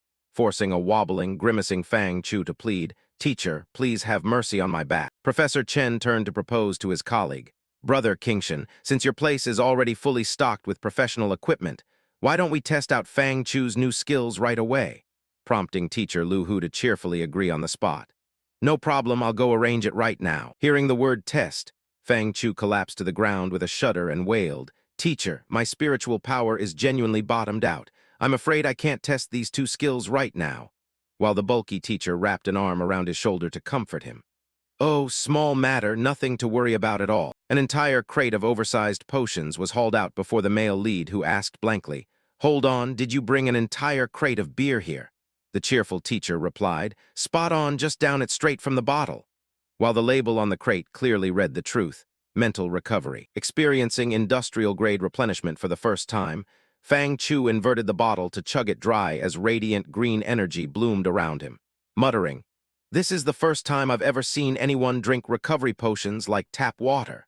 Man, that's refreshing." Stepping into the testing area, Professor Chen pointed toward the training robot and shouted, Get ready, we're starting the test right now. The dummy is all set, prompting Fang Chu to nod obediently. Understood. The robot raised both fists with a sinister smile as the proctor's voice echoed. Just do it like you did in combat class, attack it with your skill. And the cold student replied, clear. Without further hesitation, Fang Chu waved his hand to summon his sharp weapon alongside the name of the technique. Bone Spear. Pouring his strength into a powerful throw, he hurled the piercing spear straight into the dummy, generating a blinding explosion of light as the electronic board instantly reported the result. Attack power, 85. Witnessing the impressive score, Professor Chen beamed brightly, scribbling notes rapidly as he praised. High attack power indeed. For a newly awakened student, this level is simply outstanding. And most importantly, this is a skill he created entirely on his own. Seeing the offensive test wrapped up, Teacher Lu Hu stroked his beard to give the next order. Get ready, next up we'll test the defensive capability of your skill.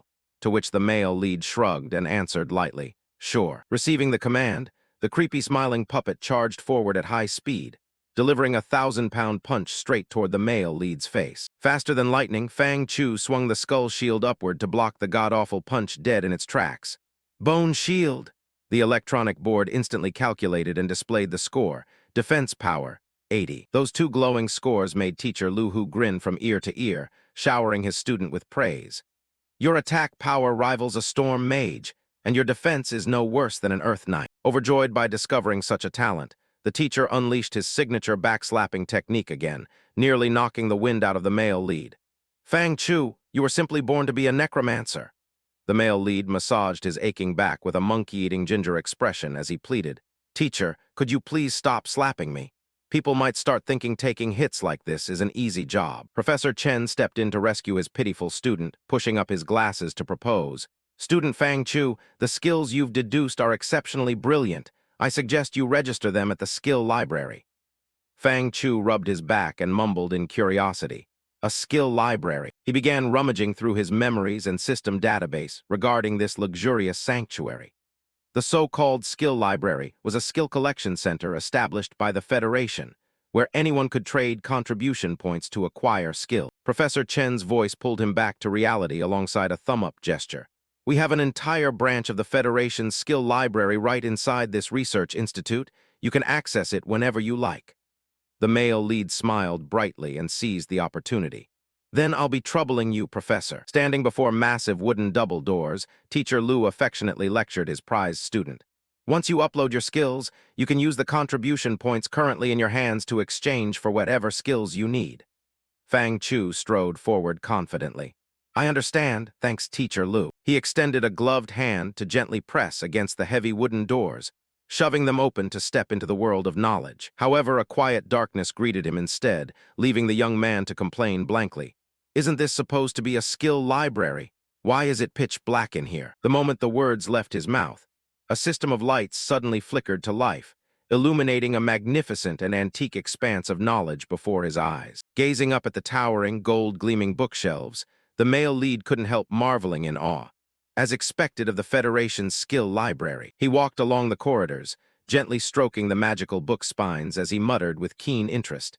Every skill I could ever want to know can probably be found right here. Bypassing the sightseeing, he approached the central stone pedestal and placed his hand onto a glowing purple energy orb to initiate the process. A flurry of system notification boxes popped up with earth-shattering good news. Successfully registered new skills Bone Spear and Bone Shield. Reward, 200 contribution points. As the developer of these new skills, 50% of all future exchange fees will become your personal income. The young man suffered a heavy shock from the massive payout. I actually get royalties too. Pockets stuffed with a colossal fortune, the male lead's inner greed for hunting down secret toms flared up. It's rare to get access to the skill library. I can't just trade for a few skills and walk away empty-handed. Taking a stroll around, his sharp eyes instantly locked onto a book radiating a vibrant green glow, and he reached out to pull it off the shelf. Skeletal Meditation Method. Holding the glowing mystic manual in his hands, Fang Chu curved his lips into a calculated smirk. Perfect.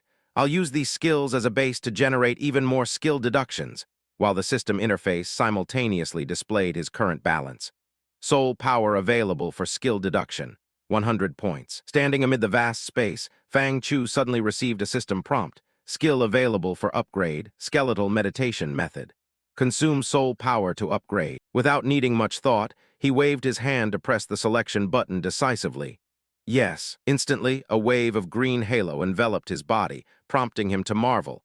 Such an intense wave of death energy. At the same time, deep within his sea of consciousness, a skeletal illusion suddenly snapped open its eyes, blazing with a fierce crimson glare. The image of an imposing skeletal king seated upon a throne materialized before him, alongside a system notification of victory.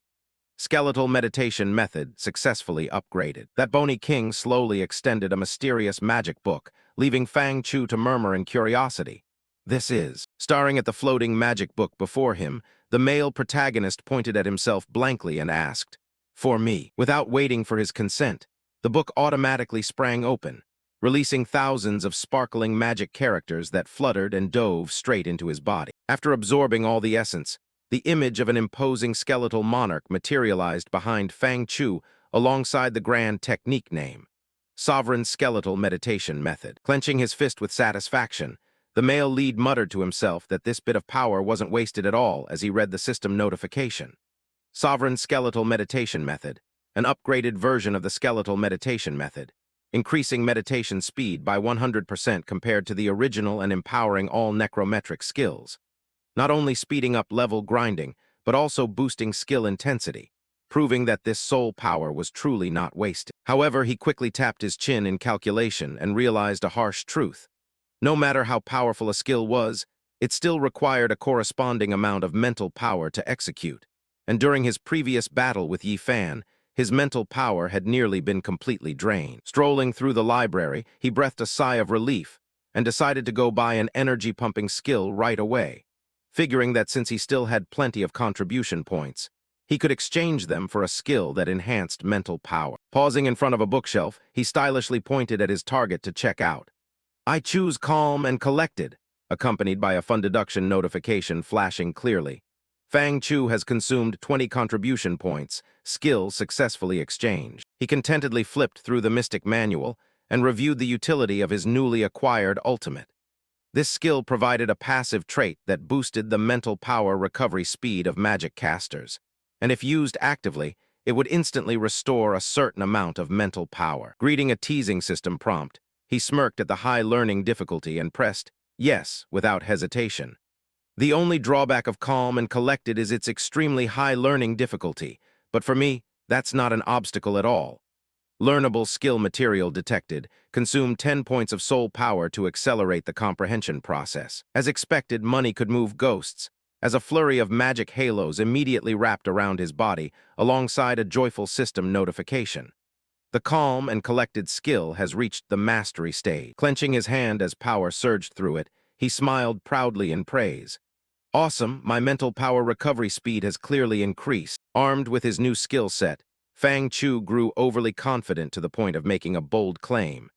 "If I had to fight Yi Fan right now, I'd probably have more than enough to drown him in a sea of skeletons." Not stopping there, the newly rich upstart clutched a stack of books as reference materials alongside point deduction notifications for tangle vines, quicksand mud walls, spider webs, and debuff rays, thinking he should just exchange for all these skills first and use them as reference material to upgrade his skills later. The skills were successfully exchanged, and after a wild shopping spree, he suddenly realized the hard truth that no matter how high your martial arts were, going naked meant getting wrecked.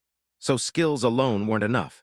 He needed matching gear worthy of his strength, knowing that a low-tier apprentice could only use gray and white-tier equipment. Poverty breeds thievery, but here he had cash, so the young man immediately swiped his card to gear up.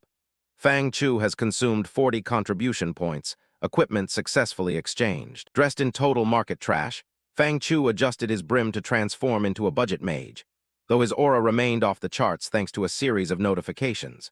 Low-tier gray apprentice mage hat, a mass-produced standard mage hat that slightly boosts maximum mental limit. Low-tier gray apprentice necklace, a mass-produced standard necklace that slightly boosts mental recovery speed. Low-tier gray apprentice rings X2, mass-produced standard rings that slightly reduce skill cooldowns. Trash was still trash, but gathering all 4 pieces triggered a glowing high-end set effect on the system. Apprentice Mage 4-piece set effect. Cultivation speed and skill proficiency growth speed plus 10%. Gazing at the upgrade lights swirling around his body, the young man nodded with an affectionate smile to conclude.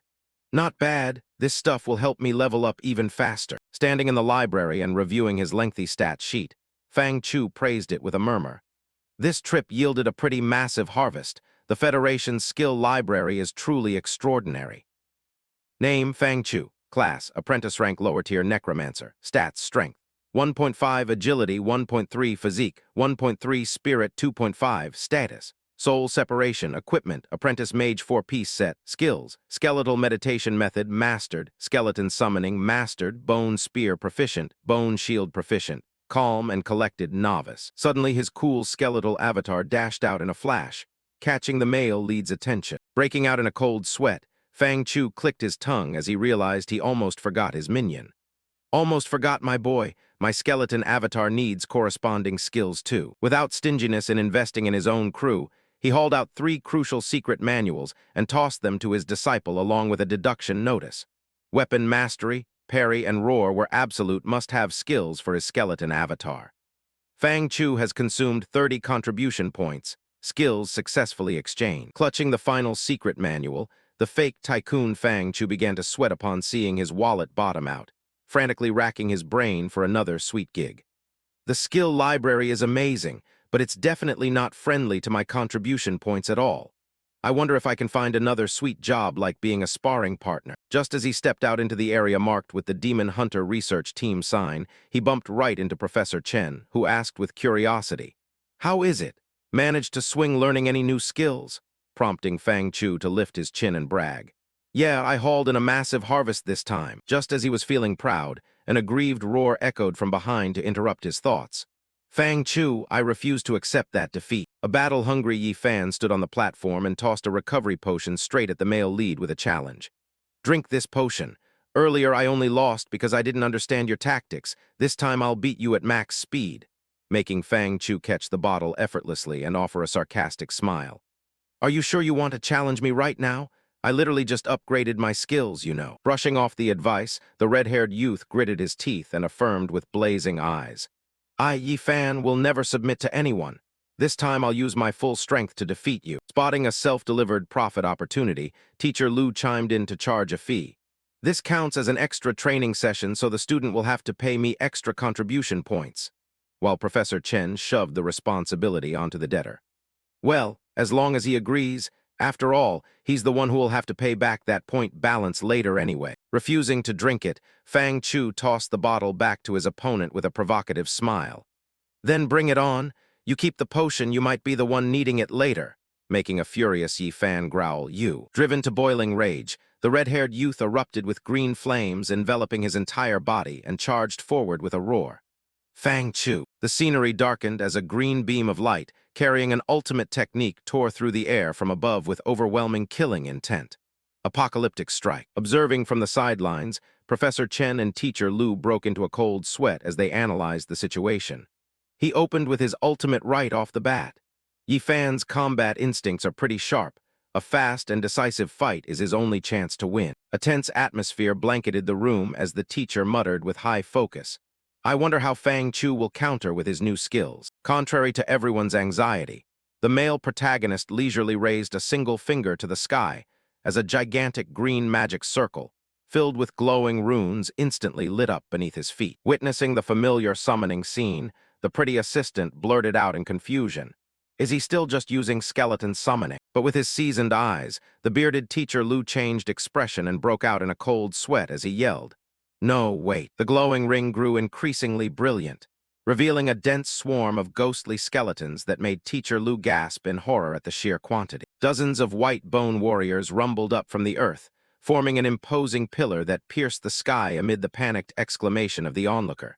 "This is completely abnormal." Yi Fan's ultimate slammed heavily against the sturdy wall of skeletons, generating a blinding explosion of green light that scattered rocks and bone fragments everywhere. Amidst the swirling dust across the arena, Professor Chen and Teacher Lu stared in shock as they reassessed the red-haired youth's strength.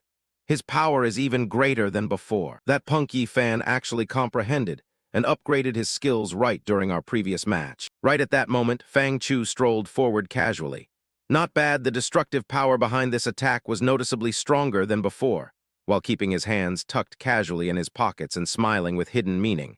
But what a pity my skills have gotten stronger too.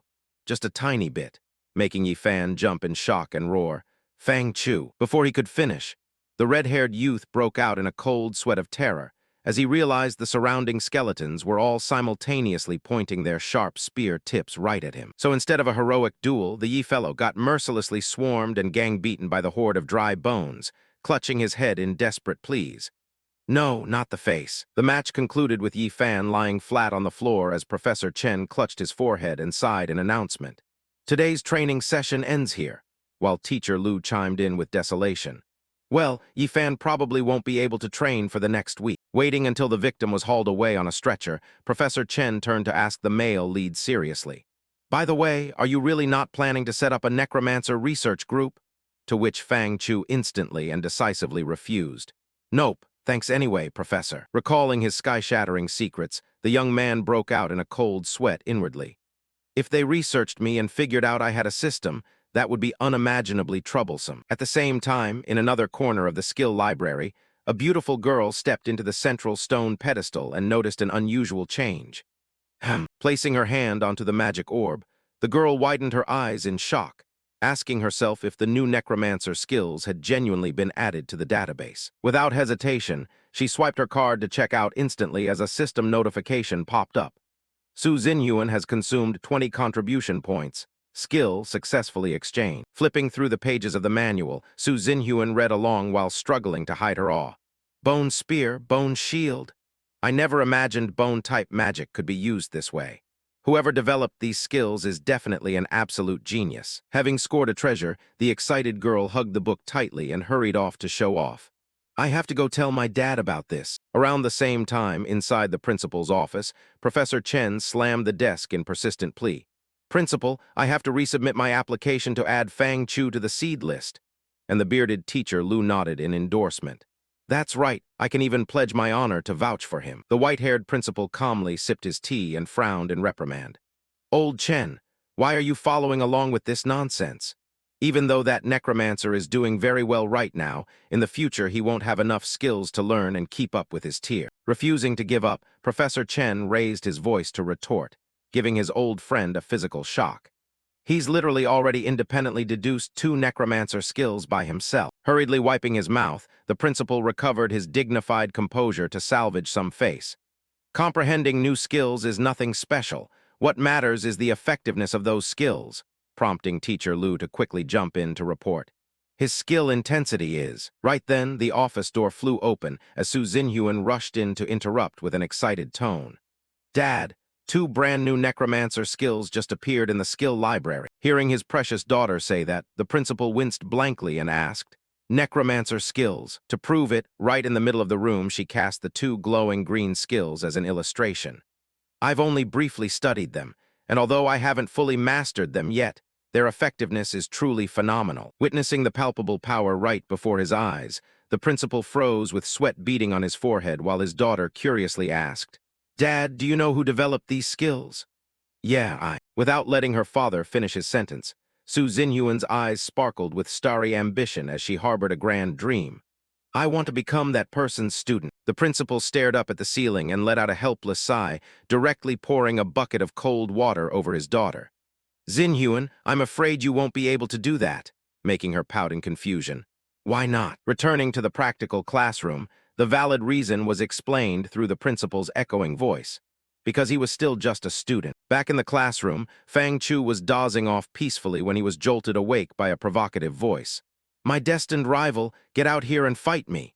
He raised his head sleepily and replied in depression. Again, resting his chin on his hand, the male lead sighed as he looked at the clingy pest before him. How many times have you challenged me already? Don't you need to cultivate and raise your strength? Yi Fan shoved his hands into his coat pockets, smirked, and declared with supreme confidence to the female classmate beside him. Heh, this time it's different, leaving by Xioxian startled and blank. The Yi fellow threw an arm around the girl's shoulder and jutted his chin toward the male lead to issue a challenge. Over the past few days, thanks to Bai Xioxian's help, my strength has skyrocketed. This time I'll definitely defeat you. prompting the girl beside him to flush bright red and panic in clarification.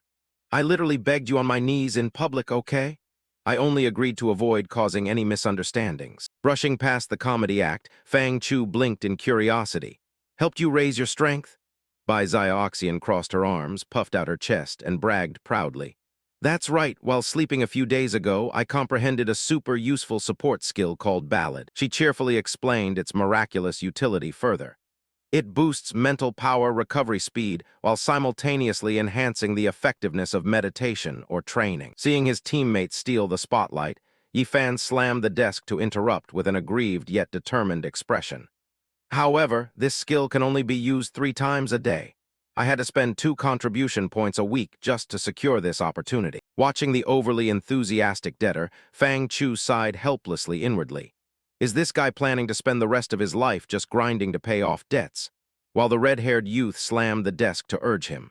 Hurry up, this time I'm confident I can beat you. Instead of caring about the challenge, the male lead poured his entire attention into that fancy-sounding skill.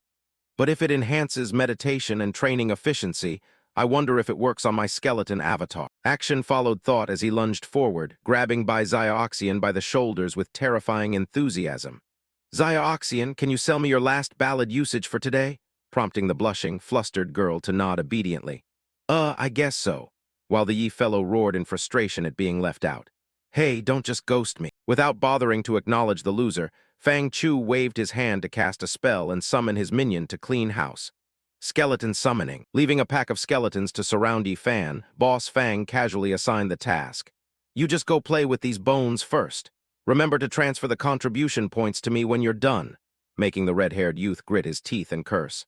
Bastard, how dare you look down on me like this? Having dealt with the noisy nuisance, the male lead turned back to his female classmate with an eager expression. Please cast Ballad on me, and received an obedient agreement. All right. Bai Zioxian closed her eyes to chant an incantation, as glowing musical ribbons instantly fluttered around the male lead. Ballad. At the same time, within a dark and deadly realm known as the Netherworld, the cool skeletal avatar was sitting cross-legged in meditation. The musical ribbons from the real world actually crossed realms to wrap around the skeletal king, making Fang Chu nod with smug satisfaction as he confirmed on the system interface. Ballad buff excellent. The effect of Ballad actually works on my skeleton avatar. Standing up with a domineering aura, the skeletal monarch looked toward the horde of monsters and muttered in calculation. I can use you guys to test this avatar's skill effects. Simultaneously, his high-end stats popped up clear as day. Apprentice rank higher-tier skeleton avatar. Stats, strength, 8 physique, 7 agility, 7 spirit, 6 equipment. Low-tier gray bone spear skills, skeletal armament, brutal strike, proficient charge, proficient weapon mastery, mastered parry, mastered roar, soul power, 50. The stupid mob monsters roared as they charged forward, brandishing spiky weapons to smash down toward the skeletal king's head. With lightning-fast movement, the skeleton avatar drew its weapon to prepare. Bone spear. The steely spear deflected the monster's 1,000-pound blow with skilled parrying technique, while the detailed system notification displayed. Apprentice rank mastered parry. Enter defensive stance to block incoming attacks and reduce taken damage. Success rate and damage reduction depend on physique attributes and skill proficiency. Seizing momentum, the blue flames in the avatar's eye sockets blazed as it prepared to counterattack. Weapon mastery. The skeletal monarch brandished its spear to deliver a fatal blow, smashing the bulky monster deep into the red soil. Without stopping there, the avatar immediately spun around to lock onto another incoming enemy. The monster growled as it swung a giant axe with the intent of splitting the white skeleton in half. Exploiting the opening, the avatar sidestepped slightly and thrust its sharp spear straight through the unlucky monster's skull. Reverse thrust. Standing majestically amidst the battlefield, the avatar nodded appreciatively upon seeing the buff manifest. Even the system rewards are boosted by 10%. This ballad thing is truly a god-tier skill. Strength plus 0.11, soul power plus 0.55. The battle wasn't over yet, as 2 chubby executioners brandishing weapons rushed wildly toward the skeletal monarch. With superior agility, the skeleton avatar dodged extraordinarily and swung its spear to unleash a powerful lightning slash. The spear pierced straight through the enemy's defense line, bringing a continuous downpour of rewards. Strength plus 0.11, Soul power plus 0.55. Gazing toward the distant mountains, the skeletal monarch stood tall with its spear planted firmly as countless dark shadows swarmed in. There's still an entire army of the undead left.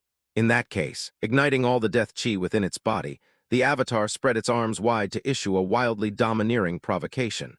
Bring it on, you scumbags. An overwhelming wave of power violently erupted, forming a blinding white halo that shook the entire dead realm. The wide area crowd control skill scattered the mobs in panic alongside a detailed system notification. Apprentice rank mastered roar.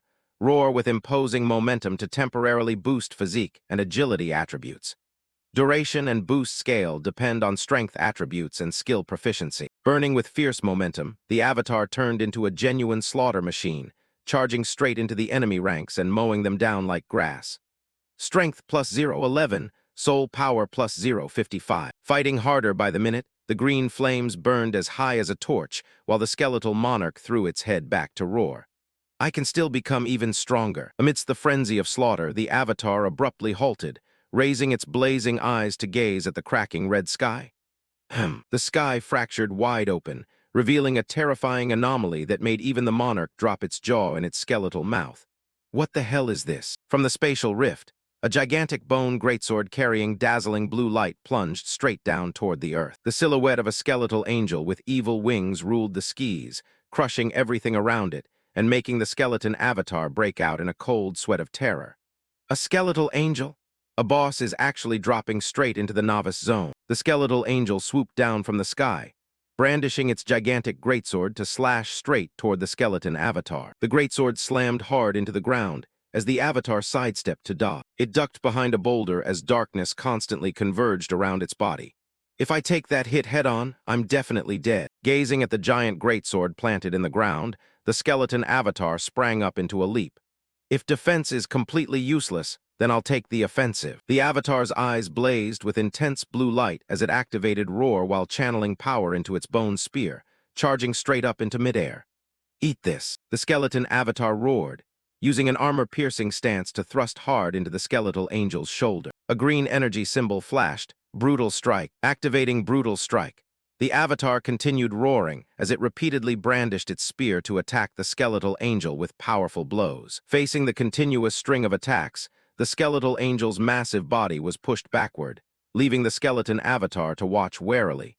What's it planning to do next? The skeletal angel abruptly raised its massive skeletal hand and slammed it down hard against the ground, startling the skeleton avatar with its decisiveness. Immediately afterward, the skeletal angel swung its greatsword to slash straight at the avatar. The avatar instantly activated parry, using its weapon to block the greatsword, but the terrifying force from the collision made it slide a long distance across the stone floor. A gigantic explosion of blue energy erupted from the ground. The skeletal angel slowly strode toward the recovering avatar, which thought inwardly, "Luckily, I broke one of its arms earlier, otherwise that last hit would have shattered all my bones." At the same time, the skeletal angel's weak point was exposed. On its broken skeletal arm, a blue flame was still burning fiercely. The skeletal angel raised its greatsword with its remaining arm as the cautious avatar wondered, "What is it doing?" The skeletal angel began spinning at an extreme speed, creating a gigantic green whirlwind. The avatar watched the scene in panic.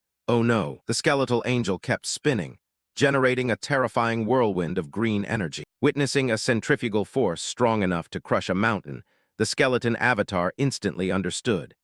It's utilizing the centrifugal force of its spinning motion to compensate for the lost power of its arm. With a single spin, the mountain ahead was crushed to pieces as a crosshair target appeared, and the green whirlwind charged straight toward the avatar. Furthermore, while spinning, it completely has no way of aiming precisely at its weak spot. Cornered against the sheer cliffside with nowhere left to run backward, the skeleton avatar couldn't help wondering, where on earth do these bones get such terrifying combat desire? Realizing it had reached a dead end, the avatar watched the incoming sword wind and gripped its bone staff tightly. No other choice, I have to risk my life. The fierce green sword wind scoured the earth, making the skeleton avatar evaluate its crushing power. Just the blade pressure alone is enough to scrape away bones and tear flesh. Right then, the avatar spotted a gap. Charge! It instantly lunged forward, amidst a surge of blue energy, to deliver a strike straight into the skeletal angel's leg. Crack! The giant skeletal leg instantly shattered. The skeleton avatar mocked. With a body that big and you've still got osteoporosis, go back and take some calcium supplements. The skeletal angel's chest opened up, revealing a blue soul core pulsing within. The avatar instantly recognized. The soul core is exposed. This is the best opportunity. It immediately hurled multiple bone spears toward the exposed soul core. The skeletal angel lowered its head in horror at the incoming attack, instantly folding its giant wings to use them as a shield against the bone spears. Afterwards, the skeletal angel flapped its wings powerfully to soar straight up into the sky, prompting the skeleton avatar to realize. I knew it. Those wings couldn't just be for show. The skeletal angel raised its greatsword high, as a dazzling, glowing orb of energy began to form. Standing firm, the skeleton avatar prepared for battle. Too bad my system isn't for show either. A system notification popped up, conducting deductive fusion between spider web and skeletal armament skills. A system chime rang out. Deduction successful. New skill, bone shackles, apprentice rank, proficient proficiency. Can condense death energy into sturdy bone chains to bind enemies. Binding strength, duration, and casting range depend on spirit attributes and skill proficiency. The skeleton avatar smiled as a blue bone shackles icon appeared in its hand. Very nice, just as I deduced. Deduction skills can fuse traits from other skill systems to create more powerful necromancer skills. The skeletal angel raised its greatsword high, preparing to deliver a descending blow from the sky, while the skeleton avatar pointed 2 fingers forward. Love flying in the air so much, huh? Suddenly, gigantic blue chains burst forth from the earth, wrapping tightly around the skeletal angel. The skeleton avatar gripped the glowing chains tightly, pulling them taut with all its might. Bone shackles, get down here. Pulled forcefully by the heavy chains, the skeletal angel lost its balance and crashed straight down onto the ground. Bound tightly by the heavy chains, the skeletal angel struggled frantically while the skeleton avatar coldly remarked, "Don't bother struggling. The more you struggle, the more excited I get." It stood straight, gripping its staff tightly as blue energy burned fiercely, and a massive wave of power descended. The skeleton avatar delivered the finishing blow to the skeletal angel, sending a terrifying pillar of energy straight down into the earth, and stood atop a boulder holding the skeletal angel's blue soul flame. I gladly accept. The blue soul flame was instantly sucked into the glowing gem, embedded in the avatar's armor. The system interface popped up as soul power increased by 100 points, leaving the skeleton avatar in shock. It actually increased soul power by this much, but he quickly noticed something strange. Why is my body still not growing? A new system notification appeared. Basic attributes have reached the racial limit. Cannot continue increasing attributes. The skeleton avatar instantly understood. No wonder I can't keep boosting my stats. Raising his head to look at the vast and desolate red sky, he thought, what on earth is up there beyond that sky? I want to see it. A racial evolution system interface appeared. Current race, apprentice rank skeleton.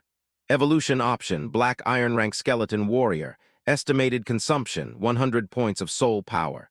The skeleton avatar immediately pressed agree. A powerful swirling wave of black energy enveloped his entire body. My path of evolution officially begins right here. The skeleton avatar's face was instantly swallowed by fierce blue and black flame. The path of slaughter drove the evolution process forward as the skeleton avatar roared. Evolution successful. Successfully evolved into a bone warrior. After evolution, basic attributes including strength, physique, agility, and spirit all increased by 30 points. At the same time, the skeleton avatar unlocked a new racial trait, Bone Monarch. This trait granted a special effect that increased damage dealt to skeletons, while reducing incoming damage from them. The skeleton avatar immediately realized, this trait is perfect for farming levels insanely fast in the netherworld. Right nearby, a low-tier skeleton was sneaking closer. The avatar stood still, letting the tiny skeleton approach. The low-tier skeleton swung its hand to strike the avatar's head, but the blow barely produced any effect at all. The skeleton avatar confirmed its terrifying damage reduction capability. Looks like from now on I don't even need to defend against weak skeletons. A new system notification appeared, allowing skeletal armament to be upgraded following the evolution. The avatar immediately selected yes, as green energy flooded the air, and the equipment upgrade process began. The system confirmed the upgrade was complete, unlocked general white-tier bone armor. Bone armor immediately fused with the body. The avatar clearly felt its strength, and defensive power increased substantially. Once stats and gear were both upgraded, the skeleton avatar turned its glowing blue eyes toward the target and said, "Sorry about this." It stepped forward to use that pitiful skeleton as a training dummy. The The skeleton avatar unleashed a powerful punch, sending a shockwave shooting straight forward. The weak skeleton clutched its head in panic, completely clueless about what was happening. Boom, an explosion erupted, completely crushing the surrounding skeletons. The avatar walked straight through the wreckage, evaluating as it moved. Combining martial arts with bone armor certainly increases damage dealt to skeletons by a lot. After receiving a small amount of strength attribute and soul power, the avatar quickly realized, these low-tier mobs no longer give me significant growth. Gazing out across the desolate land ahead, the skeleton avatar made up its mind. I need to head deeper into the netherworld. The blue flames flashed brightly in the darkness as the skeleton avatar began marching toward higher-level areas. Meanwhile, Fang Chu realized that the battle between his avatar and the boss had taken up way too much time while he was meditating. He opened his eyes and panted heavily. Bai Xiaoxian hurried over to support him as he wobbled. Were you injured during meditation? Fang Chu quickly figured it out. The injuries my avatar sustained during the boss fight actually transmitted back to my physical body. He told himself to be more careful next time and raised a hand to reassure Bai Xiaoxian. I'm fine. Right at that moment, Yi Fan shouted loudly, Fang Chu! He complained that the summoned skeletons could no longer hold him back. The red-haired youth instantly erupted with green energy, shattering his bindings and charging forward. Fight a fair match with me. Fang Chu immediately used the bone shackles skill, and bone chains appeared to bind his opponent tightly. Bound tightly by the magical chains, Yi Fan groaned in agony. He immediately protested. This match isn't fair. You used a skill I've never seen before. Fang Chu calmly replied. Come back whenever you've stacked enough contribution points. The onlookers started whispering curiously. Could Fang Chu have independently developed the bone shackles skill? Meanwhile, a bound Yi Fan could only cry out for help from the crowd. Fang Chu walked down the stairs alone as dusk settled. Realizing today was Friday, Fang Chu reflected on the past few days, nodding that he had been so busy beefing up his strength that he hadn't had any time to rest. It's time to go home. He walked toward the resource exchange building. Here, Fang Chu exchanged 10 contribution points for 100,000 Lixia currency units. The receptionist reminded him that contribution points were extremely hard to earn, but Fang Chu insisted firmly. I need the money urgently right now. The receptionist handed him a suitcase stuffed with cash. If you need to exchange again next time, you can contact me. Clutching the suitcase of money, Fang Chu thought of the kids back home. This money will definitely make the kids' lives a bit better. Fang Chu returned to Cloud Orphanage, where the children were happily playing in the courtyard. Sister Ruru stood watching the energetic kids, wondering inwardly how many of them would successfully awaken their abilities in the future. Right before Fang Chu called out to her. Sister Raugu. Fang Chu smiled as he walked over, carrying bags full of food. The children instantly rushed over with joy.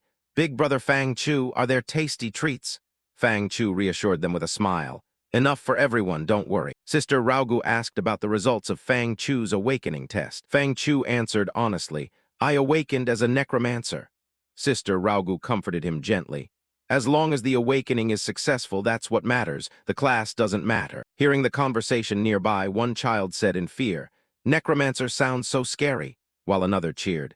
Skeletons sound cool, though. To cheer the kids up, Fang Chu summoned 2 small, weak skeletons. The children immediately started playing excitedly, even using a skull as a ball to toss back and forth. Afterwards, Fang Chu handed the suitcase to Sister Raugu.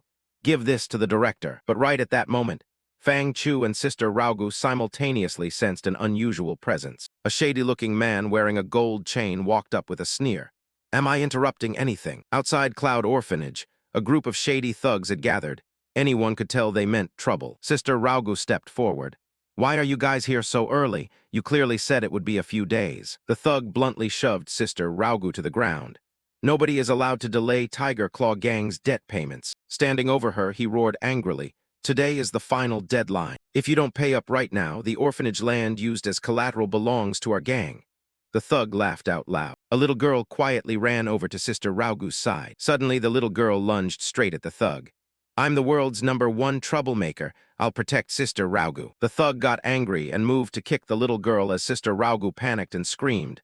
Zing-sing. But before his foot could touch the child, Fang Chu's skeleton avatar suddenly rushed forward to block him. The thug backed away in panic, unable to believe his kick had been intercepted by a summoned skeleton. Fang Chu walked over, patting the little girl's head to comfort her before saying coldly, apologize to the kid right now.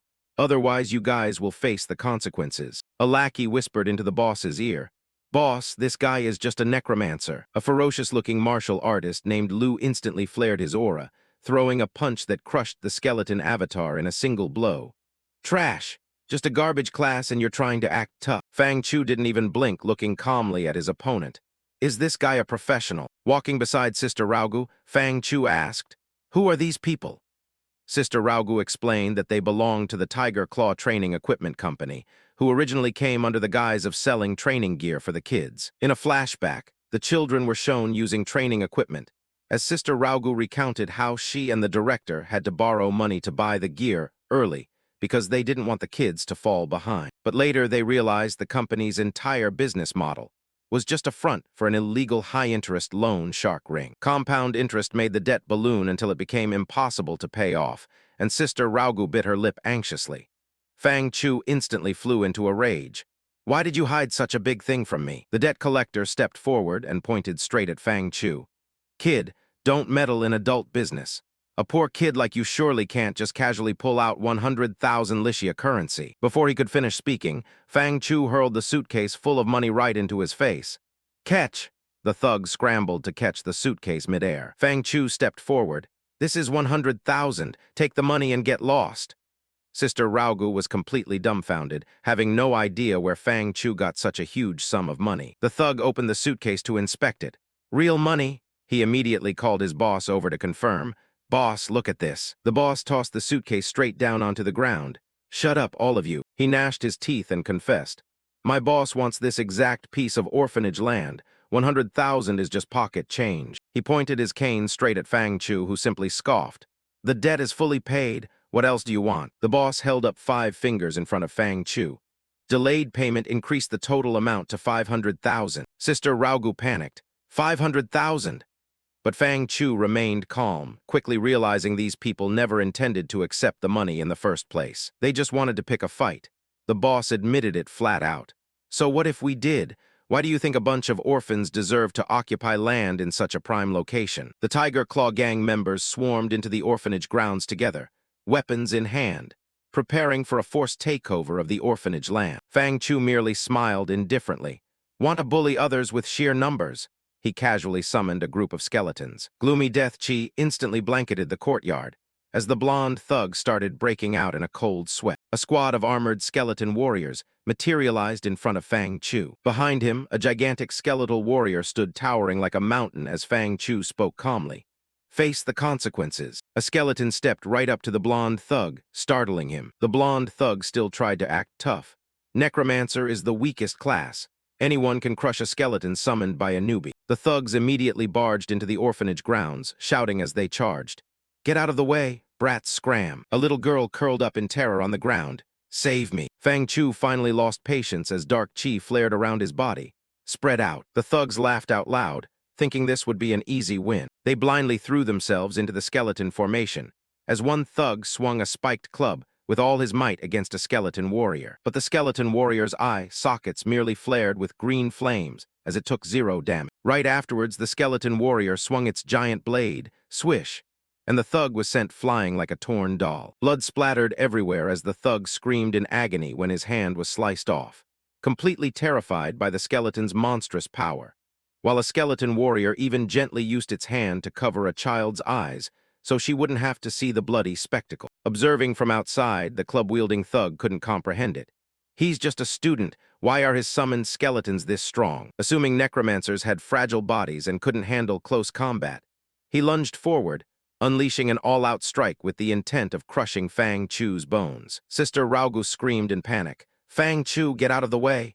But Fang Chu didn't even bother moving. Boom, the blow landed with a massive explosion, but the entire attack was blocked dead by a transparent bone shield. The thug widened his eyes. No way! His strongest attack hadn't even left a single scratch. Fang Chu didn't stop, raising his hand. Bone shackles! Magical green chains instantly appeared, binding the thug midair. Fang Chu gave a hard pull, slamming the thug face first straight into the ground. He coughed up blood as it spilled from his mouth, finally understanding that the student before him was completely abnormal. Bound tightly by the bone shackles, the thug still thrashed wildly on the ground.